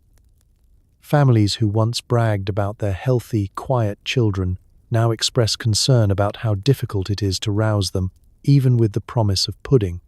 Socialites whisper at dinner parties. Did you hear about the Alderson boy? Slept through his own birthday. Mothers form quiet coalitions to compare notes. First on how much syrup is left. Then on whether they should pour it down the drain and go back to mustard plasters and prayers. The medical establishment, sensing a storm, tries to manage the narrative. Proper dosing is essential, declare the experts, only under a doctor's supervision. But the genie is out of the bottle. The press has found its new villain, and heroin's days as the darling of pharmacy shelves are numbered. Editorial cartoons now show chemists sheepishly wheeling bottles away under the cloak of darkness, or doctors setting out to reawaken the nation. One house call at a time. Public health boards, always several steps behind, scramble to hold hearings and issue statements. Some cities quietly ban the sale of heroin syrup, others merely restrict its use to hospital settings. But the story has already shifted. Heroin is no longer the hero, it's the punchline, the cautionary tale, the you'll never believe what they used to give kids story for the next century. So, as newspapers flip from awe to alarm, the public follows suit. The era of unquestioned faith in bottled heroism is over, replaced by skepticism, jokes, and a new awareness that, sometimes, progress needs a second opinion, and maybe a cup of strong coffee to stay awake. With heroin addiction now a crisis, governments start to intervene. Laws are passed. Bayer quietly removes heroin from its catalogue. The Heroin Bear mascot is retired, hopefully to rehab. You know things are bad when the government, the same government that still debates how many spoons of sugar belong in your tea, suddenly moves faster than a heroin nap. The turn of the century brings more than new hats and mustache styles. It brings a wave of worried politicians, frantic doctors, and public health boards in a full-blown bureaucratic panic. The press, once so charmed by the idea of a heroic medicine, now reports daily on the growing list of strange behaviors, missing afternoons, and households caught in the gentle grip of syrup-induced torpor. Suddenly, heroin is not just a family medicine but a public menace. Reports come in from across the Atlantic. American newspapers run exposés about children nodding off in school, while British editors demand answers about the unnatural tranquility sweeping middle-class neighborhoods. Scientists begin to publish their own warnings, complete with alarming charts and phrases like unusual dependency and withdrawal phenomena. Pharmacies are quietly told to keep better records, and some towns begin requiring a doctor's note for that next bottle of restful syrup. Laws start to appear, sometimes with the slow dignity of a parliamentary debate, sometimes with the wild speed of a mayor whose own relatives have gone suspiciously quiet. In the United States, the Pure Food and Drug Act of 1906 is among the first of its kind, suddenly requiring labels, warnings, and a modicum of honesty in advertising. Heroin goes from guaranteed safe to probably don't give this to your toddler. Other countries follow suit. The British Parliament, usually preoccupied with the finer points of lawn maintenance, now passes restrictions on opiates and morphine, grouping heroin in with the rest of the newly scandalous compounds. Meanwhile, at Bayer headquarters, the mood is less heroic and more "please don't look at us." boardroom meetings take on a somber air. The marketing team, once so gleeful about the heroic label, quietly shelves the adorable Heroin bear mascot, an unfortunate creature whose wide, sleepy grin now raises eyebrows instead of trust. Employees are told to stop handing out samples at medical conferences, and the once proud Heroin. For coughs and sleeplessness, banners are quietly taken down in the dead of night, replaced with slogans about aspirin, good health, and the importance of reading fine print. Doctors, no longer eager to hand out heroin by the spoonful, begin to rethink their prescriptions. Some switch back to older remedies, bitter tonics, mustard plasters, the occasional scary poultice that at least doesn't cause naps that last all weekend. Others try to gently taper their patients off the syrup, inventing stories about supply shortages or new government rules. Patients, for their part, are divided. Some are genuinely relieved, while others grumble about the good old days when a cough was the easiest excuse for an afternoon snooze. It's the end of a wild, syrupy era. The advertisements fade away, the last bottles are swept from the shelves, and Heroin, the world's most overconfident cough remedy, becomes a footnote in medical history. Even the Heroin bear finds a new gig, maybe as a mascot for sleep hygiene or a warning sign outside pharmacy school. What's left is a quieter, more cautious world of medicine. Labels are read. Side effects are considered. The phrase "consult your doctor" takes on real meaning. Aspirin, now the company's lone superstar, carries the torch, quietly, modestly, and with only the tiniest trace of historic embarrassment. So, as the curtain falls on the Heroin era, remember, sometimes progress means asking hard questions, setting firmer boundaries, and retiring mascots that should probably never have existed. The next time you see a warning label, just be glad it's there, and that the bear is somewhere, hopefully, getting the rest he so desperately advertised. As legal sales plummet, Heroin finds a new market outside the pharmacy. No more elegant packaging, no more adorable child models. The story of Heroin enters its "Do not try this at home" chapter. The transformation is both rapid and quietly tragic. One year, Heroin is the miracle medicine found on every respectable family's shelf, nestled between the camphor oil and the bitters. The next, it's being swept under the counter, hidden away like a guilty secret. Government restrictions tighten, pharmacies return their stock, and doctors, once so eager to prescribe, are now scrambling to avoid questions about just how many bottles they handed out over the years. But progress, as always, leaves a trail. And in this case, it's a sticky one. While the official story moves on, heroin-free homes and a new era in safe medicine, a shadow market is already growing. It starts quietly, in alleyways and behind closed doors. The patients who became dependent on their nightly syrup don't just stop wanting it because it's illegal. Instead, a new breed of supplier steps in. Not the pharmacist with his careful mustache, but men with pockets full of glass vials and promises that it's just like the old stuff, missus. The packaging changes too. No more embossed glass bottles or reassuring labels written in 3 languages. Now it's unmarked envelopes, reused medicine jars, and a handshake deal in the dark. The Heroin bear, once a symbol of wholesome bedtime relief, is long gone, replaced by a culture of secrecy, coded language, and a creeping sense of danger that never existed in the bright-lit pharmacy. The world outside the pharmacy isn't gentle. Here, doses aren't measured by careful scales and doctor's orders, but by guesswork, rumor, and desperation. Stories emerge of people trying to cook up their own remedies using whatever they can scrounge. The consequences are unpredictable and often tragic: sudden illness, overdose, and a new kind of stigma. Families who once boasted about how well the syrup worked now refuse to discuss that subject at dinner. The old joke about Grandpa resting his eyes becomes a cautionary tale. Society's attitude shifts sharply. Once, heroin was a byword for modernity and comfort. Now it becomes shorthand for decline, a problem to be solved, a shame to be hidden, a cautionary headline in the morning paper. Former wonder drug, now scourge of the city, cries one tabloid. What's wrong with our youth?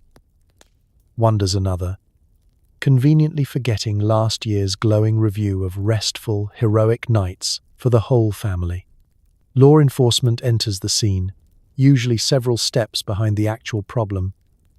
Laws grow harsher. Addicts face jail rather than treatment. And the courts fill up with people who were, only a few years ago, simply following doctors' orders. Some manage to get help, often from the very same medical establishment that once got them into this mess. Others slip through the cracks, forever chasing a memory of peaceful sleep and pain-free days. Bayer, for its part, erases heroin from its company history with the efficiency of a particularly aggressive janitor. The catalogs are rewritten, the old advertisements quietly retired, and the company's attention turns to new, less scandalous successes like Aspirin, which soldiers on as the world's favorite pill. No one mentions the heroin bear. No one mentions the era of heroic doses. The sad destiny of heroin is sealed. From the heights of miracle medicine, it tumbles into the depths of street life, becoming a symbol not of hope, but of heartbreak.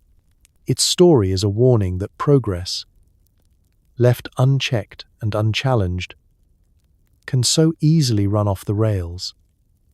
A reminder that every miracle cure has its price, and that some chapters in history are best left closed, with a very clear "do not try this at home" on the cover. While heroin disappears, aspirin sticks around, now with 90% fewer jazz musicians in the advertisements. Your grandmother swears by it, and so does your dentist. The world collectively agrees. Let's not sell heroin to toddlers again. It's remarkable, really, how two drugs born in the same chaotic German laboratory could have such wildly different fates. On one shelf, heroin vanishes into the shadows, its name whispered with regret and, occasionally, disbelief. Did we really put that in cough syrup? On the other, aspirin rises quietly to global superstardom. No scandals, no cartoons of sleepy bears, just a little white pill and a promise of relief. The magic ingredient? Simplicity. Aspirin doesn't promise to solve all your problems, just your headache. It won't tuck you in at night, but it will help you forget that your joints are older than your sense of humor. By the 1920s, aspirin is everywhere. In bathroom cabinets, glove compartments, factory first aid kits, and probably wedged into the bottom of that purse your aunt has been carrying since 1958. The advertisements shift from bold miracle claims to the soothing language of reliability. A friend in need, a headache's end. Now, instead of heroic branding and angelic children, the marketing stars are responsible parents, hard-working nurses, and slightly overwhelmed office clerks. Jazz musicians? Out. Kindly grandmothers? In. And speaking of grandmothers, you'd be hard-pressed to find a family matriarch who doesn't have a half-empty bottle of aspirin stashed somewhere just in case. The family lore grows richer with each passing year. Your great-uncle survived the Blitz and a root canal thanks to aspirin. Someone will say, handing you a tablet with your ginger ale. Dentists prescribe it for post-extraction pain, school nurses dole it out for mystery aches, and your dad takes one before every family reunion, just in case the headaches start early. Doctors, now considerably warier after the heroin debacle, embrace aspirin as the safe bet. They trust it for pain, fever, and inflammation, and it finds its place in the treatment of everything from the common cold to the aftermath of too much celebrating on New Year's Eve. Even when better drugs appear, acetaminophen, ibuprofen, naproxen, aspirin maintains its role as the wise old standby. After all, If it was good enough for generations past, surely it's good enough for your sore back. Aspirin also picks up a surprising new reputation: heart health. In the mid-20th century, doctors begin recommending a daily low dose of aspirin to help prevent heart attacks and strokes. Suddenly, the humble painkiller is not just for the morning after a wedding, but for a lifetime of just in case. Scientific journals shift from wild enthusiasm to sober approval. Medical conferences no longer debate whether it works. They debate just how much is enough. The story of aspirin is the story of survival through humility. It never tries to be everything to everyone. It never shows up at the party in a superhero cape. Its side effects are known, its limits are clear, and its reputation, compared to its infamous sibling, is downright wholesome. No one ever made an aspirin bear mascot. No one worried their toddler was too enthusiastic for chewable tablets. Society learns its lesson. Regulation is now a watchword. Fine print gets longer. Pharmacists develop the habit of reading labels twice. And while new drugs will always appear with promises of revolution, aspirin remains sturdy, unflashy, and slightly dusty in your glove box. So next time you reach for an aspirin, take a moment to appreciate its long, strange trip from a German lab to your medicine cabinet. It's the survivor of the wonder drug era, proof that sometimes the best miracles are the ones that don't make the front page. And above all, it's a gentle reminder. Just because something's new and exciting doesn't mean it should come with a cartoon mascot and a guarantee for a good night's sleep. Sometimes, what you need most is the pill that's been quietly working all along. Let's dig into the science of the era. Why did no one see this coming? Doctors relied on anecdote, not double-blind trials. The phrase "more research needed" gets invented after the fourth patient floats away. To really understand how heroin and aspirin could launch side by side, one destined for bathroom cabinets and the other for the back alleys, you have to step into the scientific mindset of 1900. This is a world where cutting edge means washing your hands before surgery, where X-rays are new and slightly alarming, and where the difference between medicine and guesswork is as thin as a pharmacist's mustache. At the heart of it all is the humble anecdote. Got a patient who says a syrup helped his cough?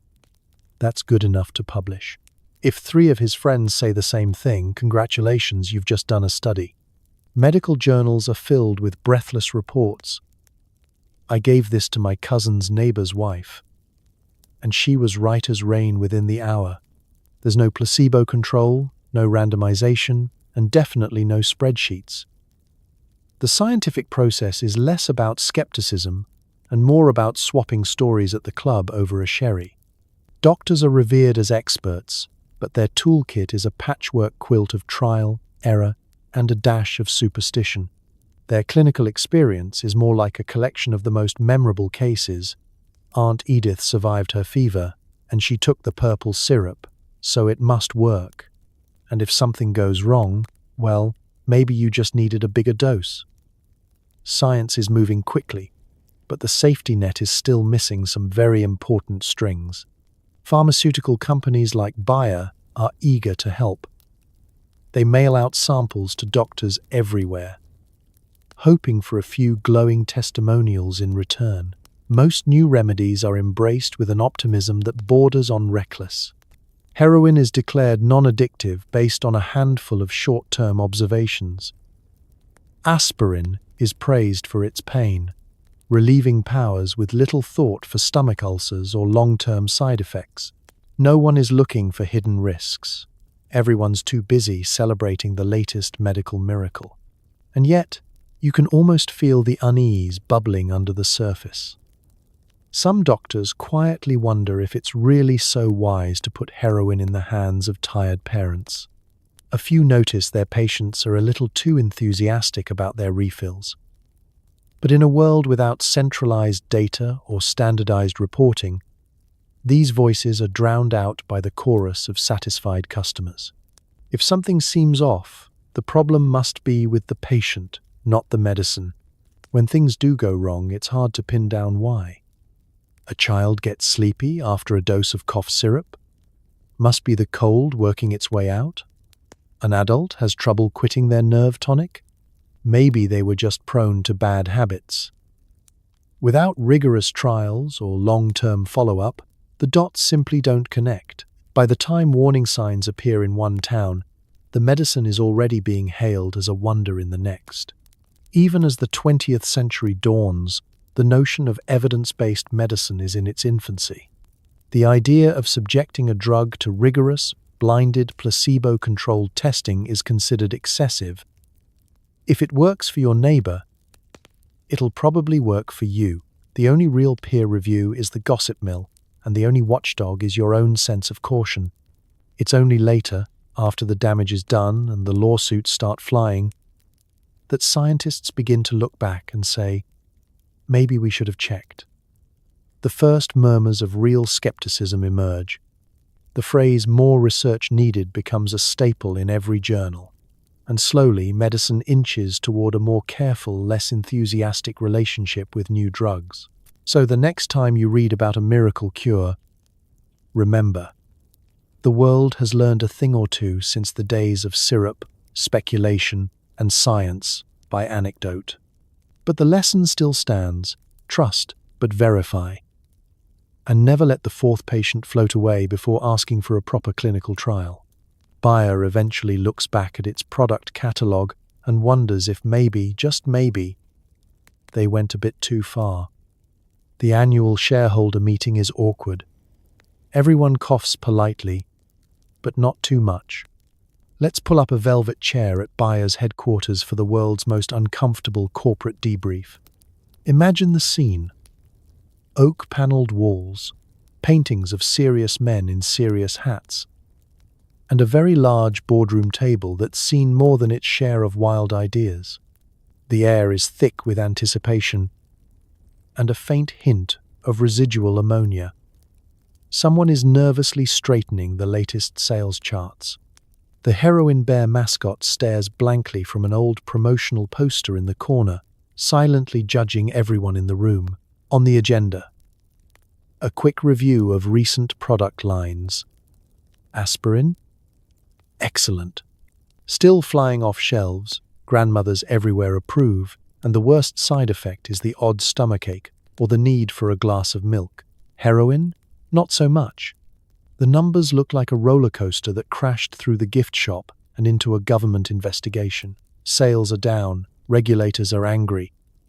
The press is on the warpath, and the words public health crisis are now officially on the minutes. The head of research, looking a little less heroic than last year, clears his throat. Perhaps our optimism was misplaced, he offers, using the most polite word for total disaster available in the German language. Around the table, executives shift uncomfortably in their seats. Everyone remembers the glory days, the miracle drug, the international headlines, the charming ads. No one wants to bring up the recent nap epidemic or the stories of entire households sleeping through breakfast, lunch, and the occasional decade. Someone suggests, a bit too enthusiastically, that the company's core strengths are in making reliable, boring medicines. Maybe it's time to focus on pills that don't require a public apology and a warning label. The marketing team, once so proud of the heroic branding, now proposes something less ambitious. What about vitamins? People like vitamins. A nervous chuckle ripples through the room. The shareholders, of course, want answers. Was it the science? The marketing? Was it too many mustaches in the boardroom and not enough common sense? A particularly bold investor asks if the team can guarantee their next product won't result in international embarrassment. The CFO, sweating into his cravat, mutters something about lessons learned and rigorous testing. Two things that, in hindsight, might have been nice from the start. Then there's the delicate matter of reputation. Bayer's lawyers lay out a plan for quietly distancing the company from its less than glorious moments. All evidence of heroin is quietly scrubbed from future catalogues. Promotional items vanish into the archives, never to be spoken of again. We prefer to focus on our legacy of safe, effective medicines, says the CEO, reading from a freshly polished statement. No one mentions the bear. Absolutely no one mentions the time they recommended heroin for teething. A few brave souls wonder aloud if, just maybe, they should have asked more questions before launching a heroic morphine derivative into every family's medicine cabinet. Maybe they should have run a few more tests. Maybe, just maybe, they could invest in a tiny department called quality control and give them some real power. At the end of the meeting, everyone stands, straightens their jackets, and agrees, at least on the record, that progress comes with growing pains. The lessons are obvious, if a little embarrassing. The next time someone invents a miracle drug, the board promises to remember what happened with heroin. Well, probably. As long as it doesn't interfere with quarterly projections. So, the great corporate debrief closes with a sigh of relief and a silent vow. Never again. Or at least, never again until the next miracle walks through the laboratory door with a shiny label and a dream. The story of aspirin and heroin leaves a strange legacy. Science marches forward, but sometimes it dances off a cliff first. Modern medicine learns some lessons, eventually. Let's take a sleepy stroll through that legacy, one gentle misstep at a time. First, there's the strange comfort in knowing that history's biggest blunders are usually made with the best intentions. Bayer didn't set out to spark a global drug crisis. They genuinely believed they were saving families from pain, coughs, and sleepless nights. The lesson: when you're convinced you've found the solution to everything, you're probably about to invent a whole new set of problems. Sometimes, scientific progress doesn't come in straight lines. It comes in loops, detours, and the occasional faceplant into the cobblestones. Aspirin, the accidental hero, teaches us that sometimes the simplest solutions are the ones that last. It never promised miracles, only relief. It worked just well enough, consistently, predictably, and with only a moderate chance of upsetting your stomach. Over the decades, aspirin proved the power of steady, boring reliability. It's still used around the world, not because it changes your life overnight, but because it keeps your head above water through the minor agonies of living. Heroin, on the other hand, is a masterclass in unintended consequences. It began as a well-meaning experiment, let's make morphine safer, and ended as a warning label for the ages. The heroin era showed the world that, while innovation is crucial, so is skepticism. Modern medicine was forced to learn that new is not always better, and if a drug's effects sound too good to be true, they probably are. The Her0in story gave birth to a generation of regulatory agencies, a culture of double-blind trials, and an army of skeptical doctors and researchers whose job it is to ask, what's the catch? Perhaps the biggest legacy is the rise of scientific humility.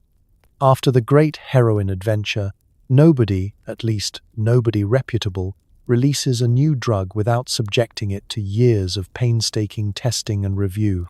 We get safety trials, warning labels, and patient information leaflets that read like miniature novels. Today, a drug has to jump through more hoops than a circus poodle before it lands on your pharmacy shelf. The message is clear: progress is good, but double-check your work. Society also learned something about marketing, namely, that a catchy slogan and a charming mascot aren't enough to guarantee safety. The Her0in bear may be retired, but the modern world is full of other friendly faces urging you to try this supplement or that superfood. The lesson? Don't trust the mascot, and definitely don't give the bear any syrup. Bayer's tale remains a kind of collective cautionary bedtime story for the modern age. Medical students study it in ethics classes. Researchers swap anecdotes about it during coffee breaks. Even the most optimistic pharmaceutical executives know that the next miracle can quickly become the next disaster if you skip the fine print. At the end of the day, the world is a safer place. Not in spite of the heroin story, but because of it. Mistakes, especially the spectacular ones, are what teach us how to do better next time. So, what did Bayer teach the world? Science is a journey, not a straight road. Miracles always come with a catch. And sometimes, the most important thing to remember about medicine is that before you try to save the world, make sure you know exactly what's in the bottle and how hard it is to get the bear off the label. If you've made it this far, give yourself a pat on the back. You've survived the wild ride from aspirin to heroin, from the lab bench to the boardroom, from blind trust to informed caution. History isn't just about what we get right. It's also about what we fix after we've gotten it spectacularly wrong. And that, more than anything, is the real legacy of Bayer. Progress with a healthy dose of humility and a generous side of please read the label. Let's end with a thought experiment. You, in a Victorian drugstore trying to buy cold medicine, could you survive the aisle of opiates and miracle tonics? Would you accidentally join a barbershop quartet or just fall asleep on the counter? Imagine it's 1897. You wake up with a sore throat, a stuffy nose, and a headache that feels like you spent the night head-butting the wallpaper. Your usual morning routine, coffee, a scroll through your phone, existential dread, has been replaced by the reality of a world without modern medicine or decent Wi-Fi. You shuffle through foggy streets, dodging horses and hopeful newspaper boys, and step into the nearest pharmacy, hoping for something, anything to get you through the day. The bell above the door jingles. Inside, you're hit by a symphony of smells, camphor, licorice, and a mysterious whiff that could be either cloves or slow-moving disaster. Shelves sag under the weight of glass bottles, tins, and hand-labeled jars. The pharmacist, sporting the world's sharpest moustache, greets you with a flourish and asks, "How may I assist your humors today?" You're overwhelmed before you even start. There's Dr. Gladwell's Universal Tonic, promising vigor, alertness, and suspiciously fast hair growth. Next to it, Mrs. Harrow's Quieting Syrup, favored by mothers for generations and by children for its uncanny ability to make you forget you ever owned a pet frog. Bottles of Bayer's Aspirin, shiny and reputable, are lined up neatly right next to Bayer's Her0in syrup, which offers soothing sleep, gentle cough relief, and long-lasting naps. You're pretty sure you see an ad for heroic lozenges and, for reasons never explained, beef broth pills. You try to make an informed choice. You read the labels. Everything promises relief and, possibly, transcendence. The ingredients? They might as well be written in hieroglyphics. Tincture of laudanum, oil of wintergreen, extract of something you're pretty sure is extinct, and, of course, diacetyl morphine, because nothing says get well soon like a heroic dose of the world's strongest painkiller. Do you ask the pharmacist for advice? Of course, he recommends a combination therapy. Aspirin for the headache, Her0in syrup for the cough, and a touch of this invigorating elixir for, well, everything else. Don't worry, he assures you, these are all doctor-approved. My cousin's a doctor, probably. You think about what might happen next. The syrup tastes sweet, almost pleasant, and within minutes your throat is numb, your nose is clear, and you can't remember why you came in. The aspirin works. At least you're no longer aware of the pounding in your skull. The elixir kicks in and you start to feel oddly inspired. Maybe even brave enough to audition for that barbershop quartet rehearsing outside. But as you try to pay, you realize you've forgotten basic arithmetic. Or your name? You sit down on the fainting couch, a pharmacy essential, and listen as the pharmacist regales you with tales of the last fellow who tried 3 bottles at once. You think about napping, but the Her0in syrup is way ahead of you. An hour later, you're woken by a friendly tap on the shoulder, your prescription bag in hand, and a pamphlet about modern cures tucked inside. Could you survive this trip? Maybe. If you avoided the sleepy syrups, stuck to the pills with actual dosages on the label, and didn't take the pharmacist's word as gospel, you'd have a chance. But the real danger wasn't just the ingredients, it was the sheer faith in progress, medicine as magic, science as wishful thinking, and every ailment as an opportunity for a new elixir. So, next time you grumble about the bland taste of modern cough syrup or the miles of warning labels, remember the 1890s pharmacy, a land of hope, hubris, and hallway naps. Would you survive? Probably, but only if you managed not to join the choir, the nap, or the next round of real people, real results in the morning paper. Let's take a look at bedtime in the late 19th century, when the phrase "get a good night's rest" was less about sleep hygiene and more about chemistry. After a long day dodging streetcars and existential dread, you'd wind down with a dose of laudanum, a tot of whiskey, or, if you were feeling especially modern, a spoonful of Heroin cough syrup. Bedtime stories were strictly optional, since the odds of actually making it to REM sleep were about 50-50.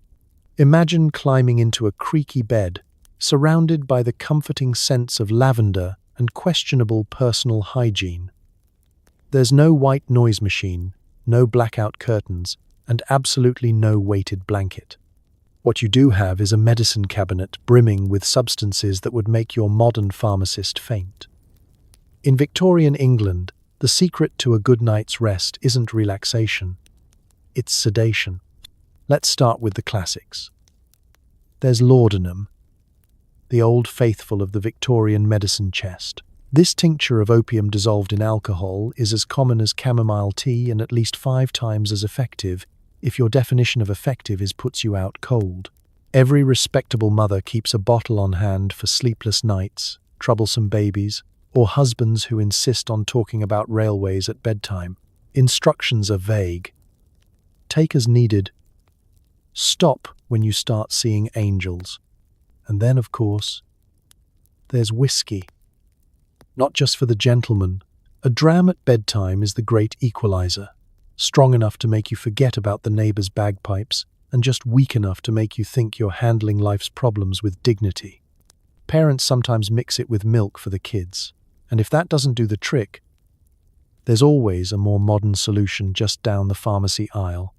Enter Heroin syrup, Bayer's miracle remedy for nerves, cough, and the inconvenient tendency to remain conscious. By the 1890s, it's perfectly normal to give your child a spoonful of heroin before bed, ostensibly for a sore throat, but mostly so everyone can get some peace and quiet. The advertisements show angelic children sleeping soundly, their parents beaming with the serene confidence of people who will not be disturbed until noon. The only problem: sometimes the kids sleep a little too soundly. Bedtime stories, if attempted, are mostly for the parents' entertainment, since the kids are out before you reach once upon a time. For those with fancier tastes, there's a range of patent sleep aids, all boasting mysterious ingredients. Dr. Fuddle's restorative elixir claims to guarantee 8 hours of dreamless sleep, or your money back, provided you remember to ask for it. Some promise refreshing slumber with a blend of bromides, chloral hydrate, and a dash of peppermint to keep things lively. None are FDA approved, but all are mother-in-law tested. Sleep hygiene as a concept does exist, sort of. You're encouraged to air out your linens, good advice, avoid cheese before bed, debatable, and never read novels by candlelight, utterly impossible. If you're especially unlucky, you might be prescribed a rest cure, essentially, don't move, don't talk, and absolutely don't complain, or the doctor will add more laudanum to your daily routine. The results are predictably mixed. Some people wake up refreshed. Others wake up 3 days later, unsure what century it is. And every now and then, someone slips out of the refreshing slumber category and straight into the local legend section of the family album. So next time you can't sleep, count your blessings and your sheep. Modern sleep aids might not taste as sweet, but at least they don't come with a side of existential risk. In the Victorian era, bedtime wasn't about winding down. It was about knocking yourself out before the streetcar ran over your nerves a second time. Sweet dreams, if you dare. If you think today's parenting is intense, imagine being a child in an era when teething pain was solved with Mrs. Winslow's soothing syrup, which contained more morphine than your local hospital. Cough? Have some heroin. Tantrum? Maybe some chloral hydrate. The toy store might have been fun, but the medicine cabinet was an amusement park of questionable decisions. Victorian childhood was not for the faint of heart. Or, honestly, for any major organ.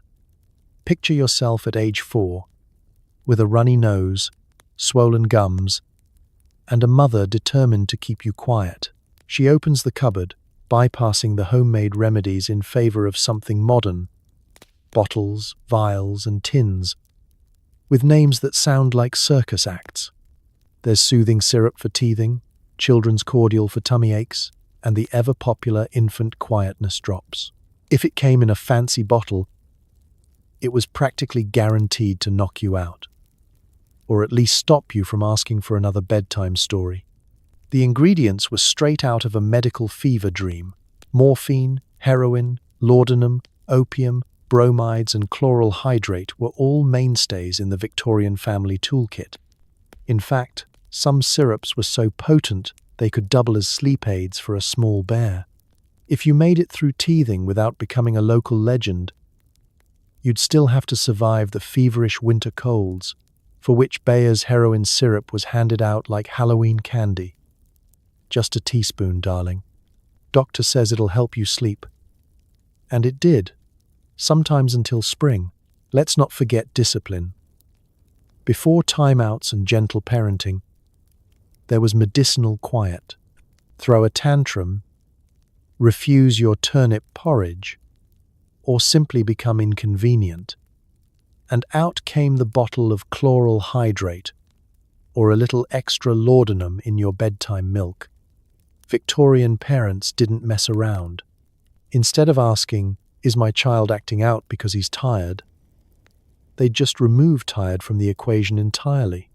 Peer pressure? Absolutely. Playground chat wasn't just about marbles or hoop and stick, but which syrup your mother trusted most. Some children bragged about the nice taste of their cough medicine. Others boasted they could take 2 doses and still stay awake through a thunderstorm.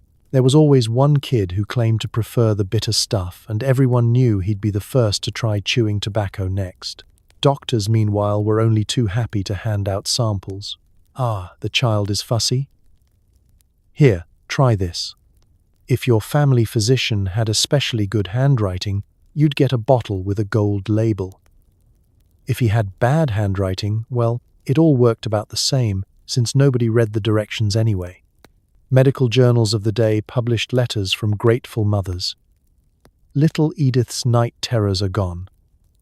Now she sleeps soundly, and so do we. Of course, not everything was a chemical solution. The old remedies stuck around: goose fat for coughs, onion poultices for chest colds, and mustard plasters for everything from sniffles to existential dread. But the allure of modern pharmaceuticals was hard to resist. Why wrestle with a squirming toddler and a stinking onion when a dropperful of syrup could bring peace and quiet, and perhaps an afternoon nap for everyone? In hindsight, the perils are obvious. Dependency, overdoses, and the occasional headline about a child who slept through the harvest. But in the moment, Victorian parents were just doing what everyone else was doing, following the latest advice, believing in progress, and surviving parenthood by any means necessary. So if you survived Victorian childhood, you earned it. You dodged the dangers of chemistry, avoided the perils of folk wisdom, and managed to grow up in a world where every bottle in the house was both a promise and a risk. Next time you see a kid with an iPad and organic fruit snacks, just remember their biggest risk is Wi-Fi. not whatever was lurking in the bottle labeled soothing syrup. And maybe be grateful for the modern miracle of warning labels and a bedtime that doesn't come with a side of morphine. What did doctors do when they started to notice that everyone was, well, a little too relaxed? They held conferences, wrote polite letters, and debated whether addiction was just another word for having a good time. Spoiler: the bar at the medical conference was the busiest booth. It's the early 1900s, and the mood in medical circles is complicated. Rumors are swirling that perhaps, just perhaps, the new heroic cough syrup is a bit too effective. Patients who were once complaining of sleeplessness are now sleeping so well they've missed 3 rent payments and their own birthday party. Doctors compare notes in hushed tones, each one trying to sound less concerned than the last. After all, it wouldn't do to admit that the miracle cure they'd recommended was suddenly causing more miracles than anyone bargained for. What do you do when you're faced with mounting evidence that your favorite prescription is turning patients into professional nap takers? You don your best waistcoat and gather with your colleagues at the annual medical conference, of course. The setting is grand. Velvet curtains, high ceilings, the air tinged with pipe smoke and the faint aroma of sherry. The topic is serious, but the atmosphere is 1 part debate, 2 parts denial, and 3 parts open bar. Doctors present their clinical observations in long-winded speeches, each determined to sound more rational than the last. One physician stands up to share that heroin has been an invaluable tool in my practice, but quickly adds, though I have noticed a tendency for my patients to enjoy their convalescence a bit too much. Another proposes addiction, you say. Perhaps we are simply witnessing an era of unprecedented relaxation. Is that not what we all wish for our patients? Letters are read aloud from far-off clinics and city hospitals. Dear esteemed colleagues, while my patients have exhibited a pronounced fondness for their cough syrup, I believe we should not be too hasty in judging the results. If happiness is the outcome, is that not the goal of all medicine? The audience nods in agreement, except for a handful of skeptics who are quietly tallying how many of their patients have developed a sudden and insatiable thirst for refills. Meanwhile, the pharmaceutical company representatives, Bayer's best and brightest, circulate with practiced smiles and reassuring pamphlets.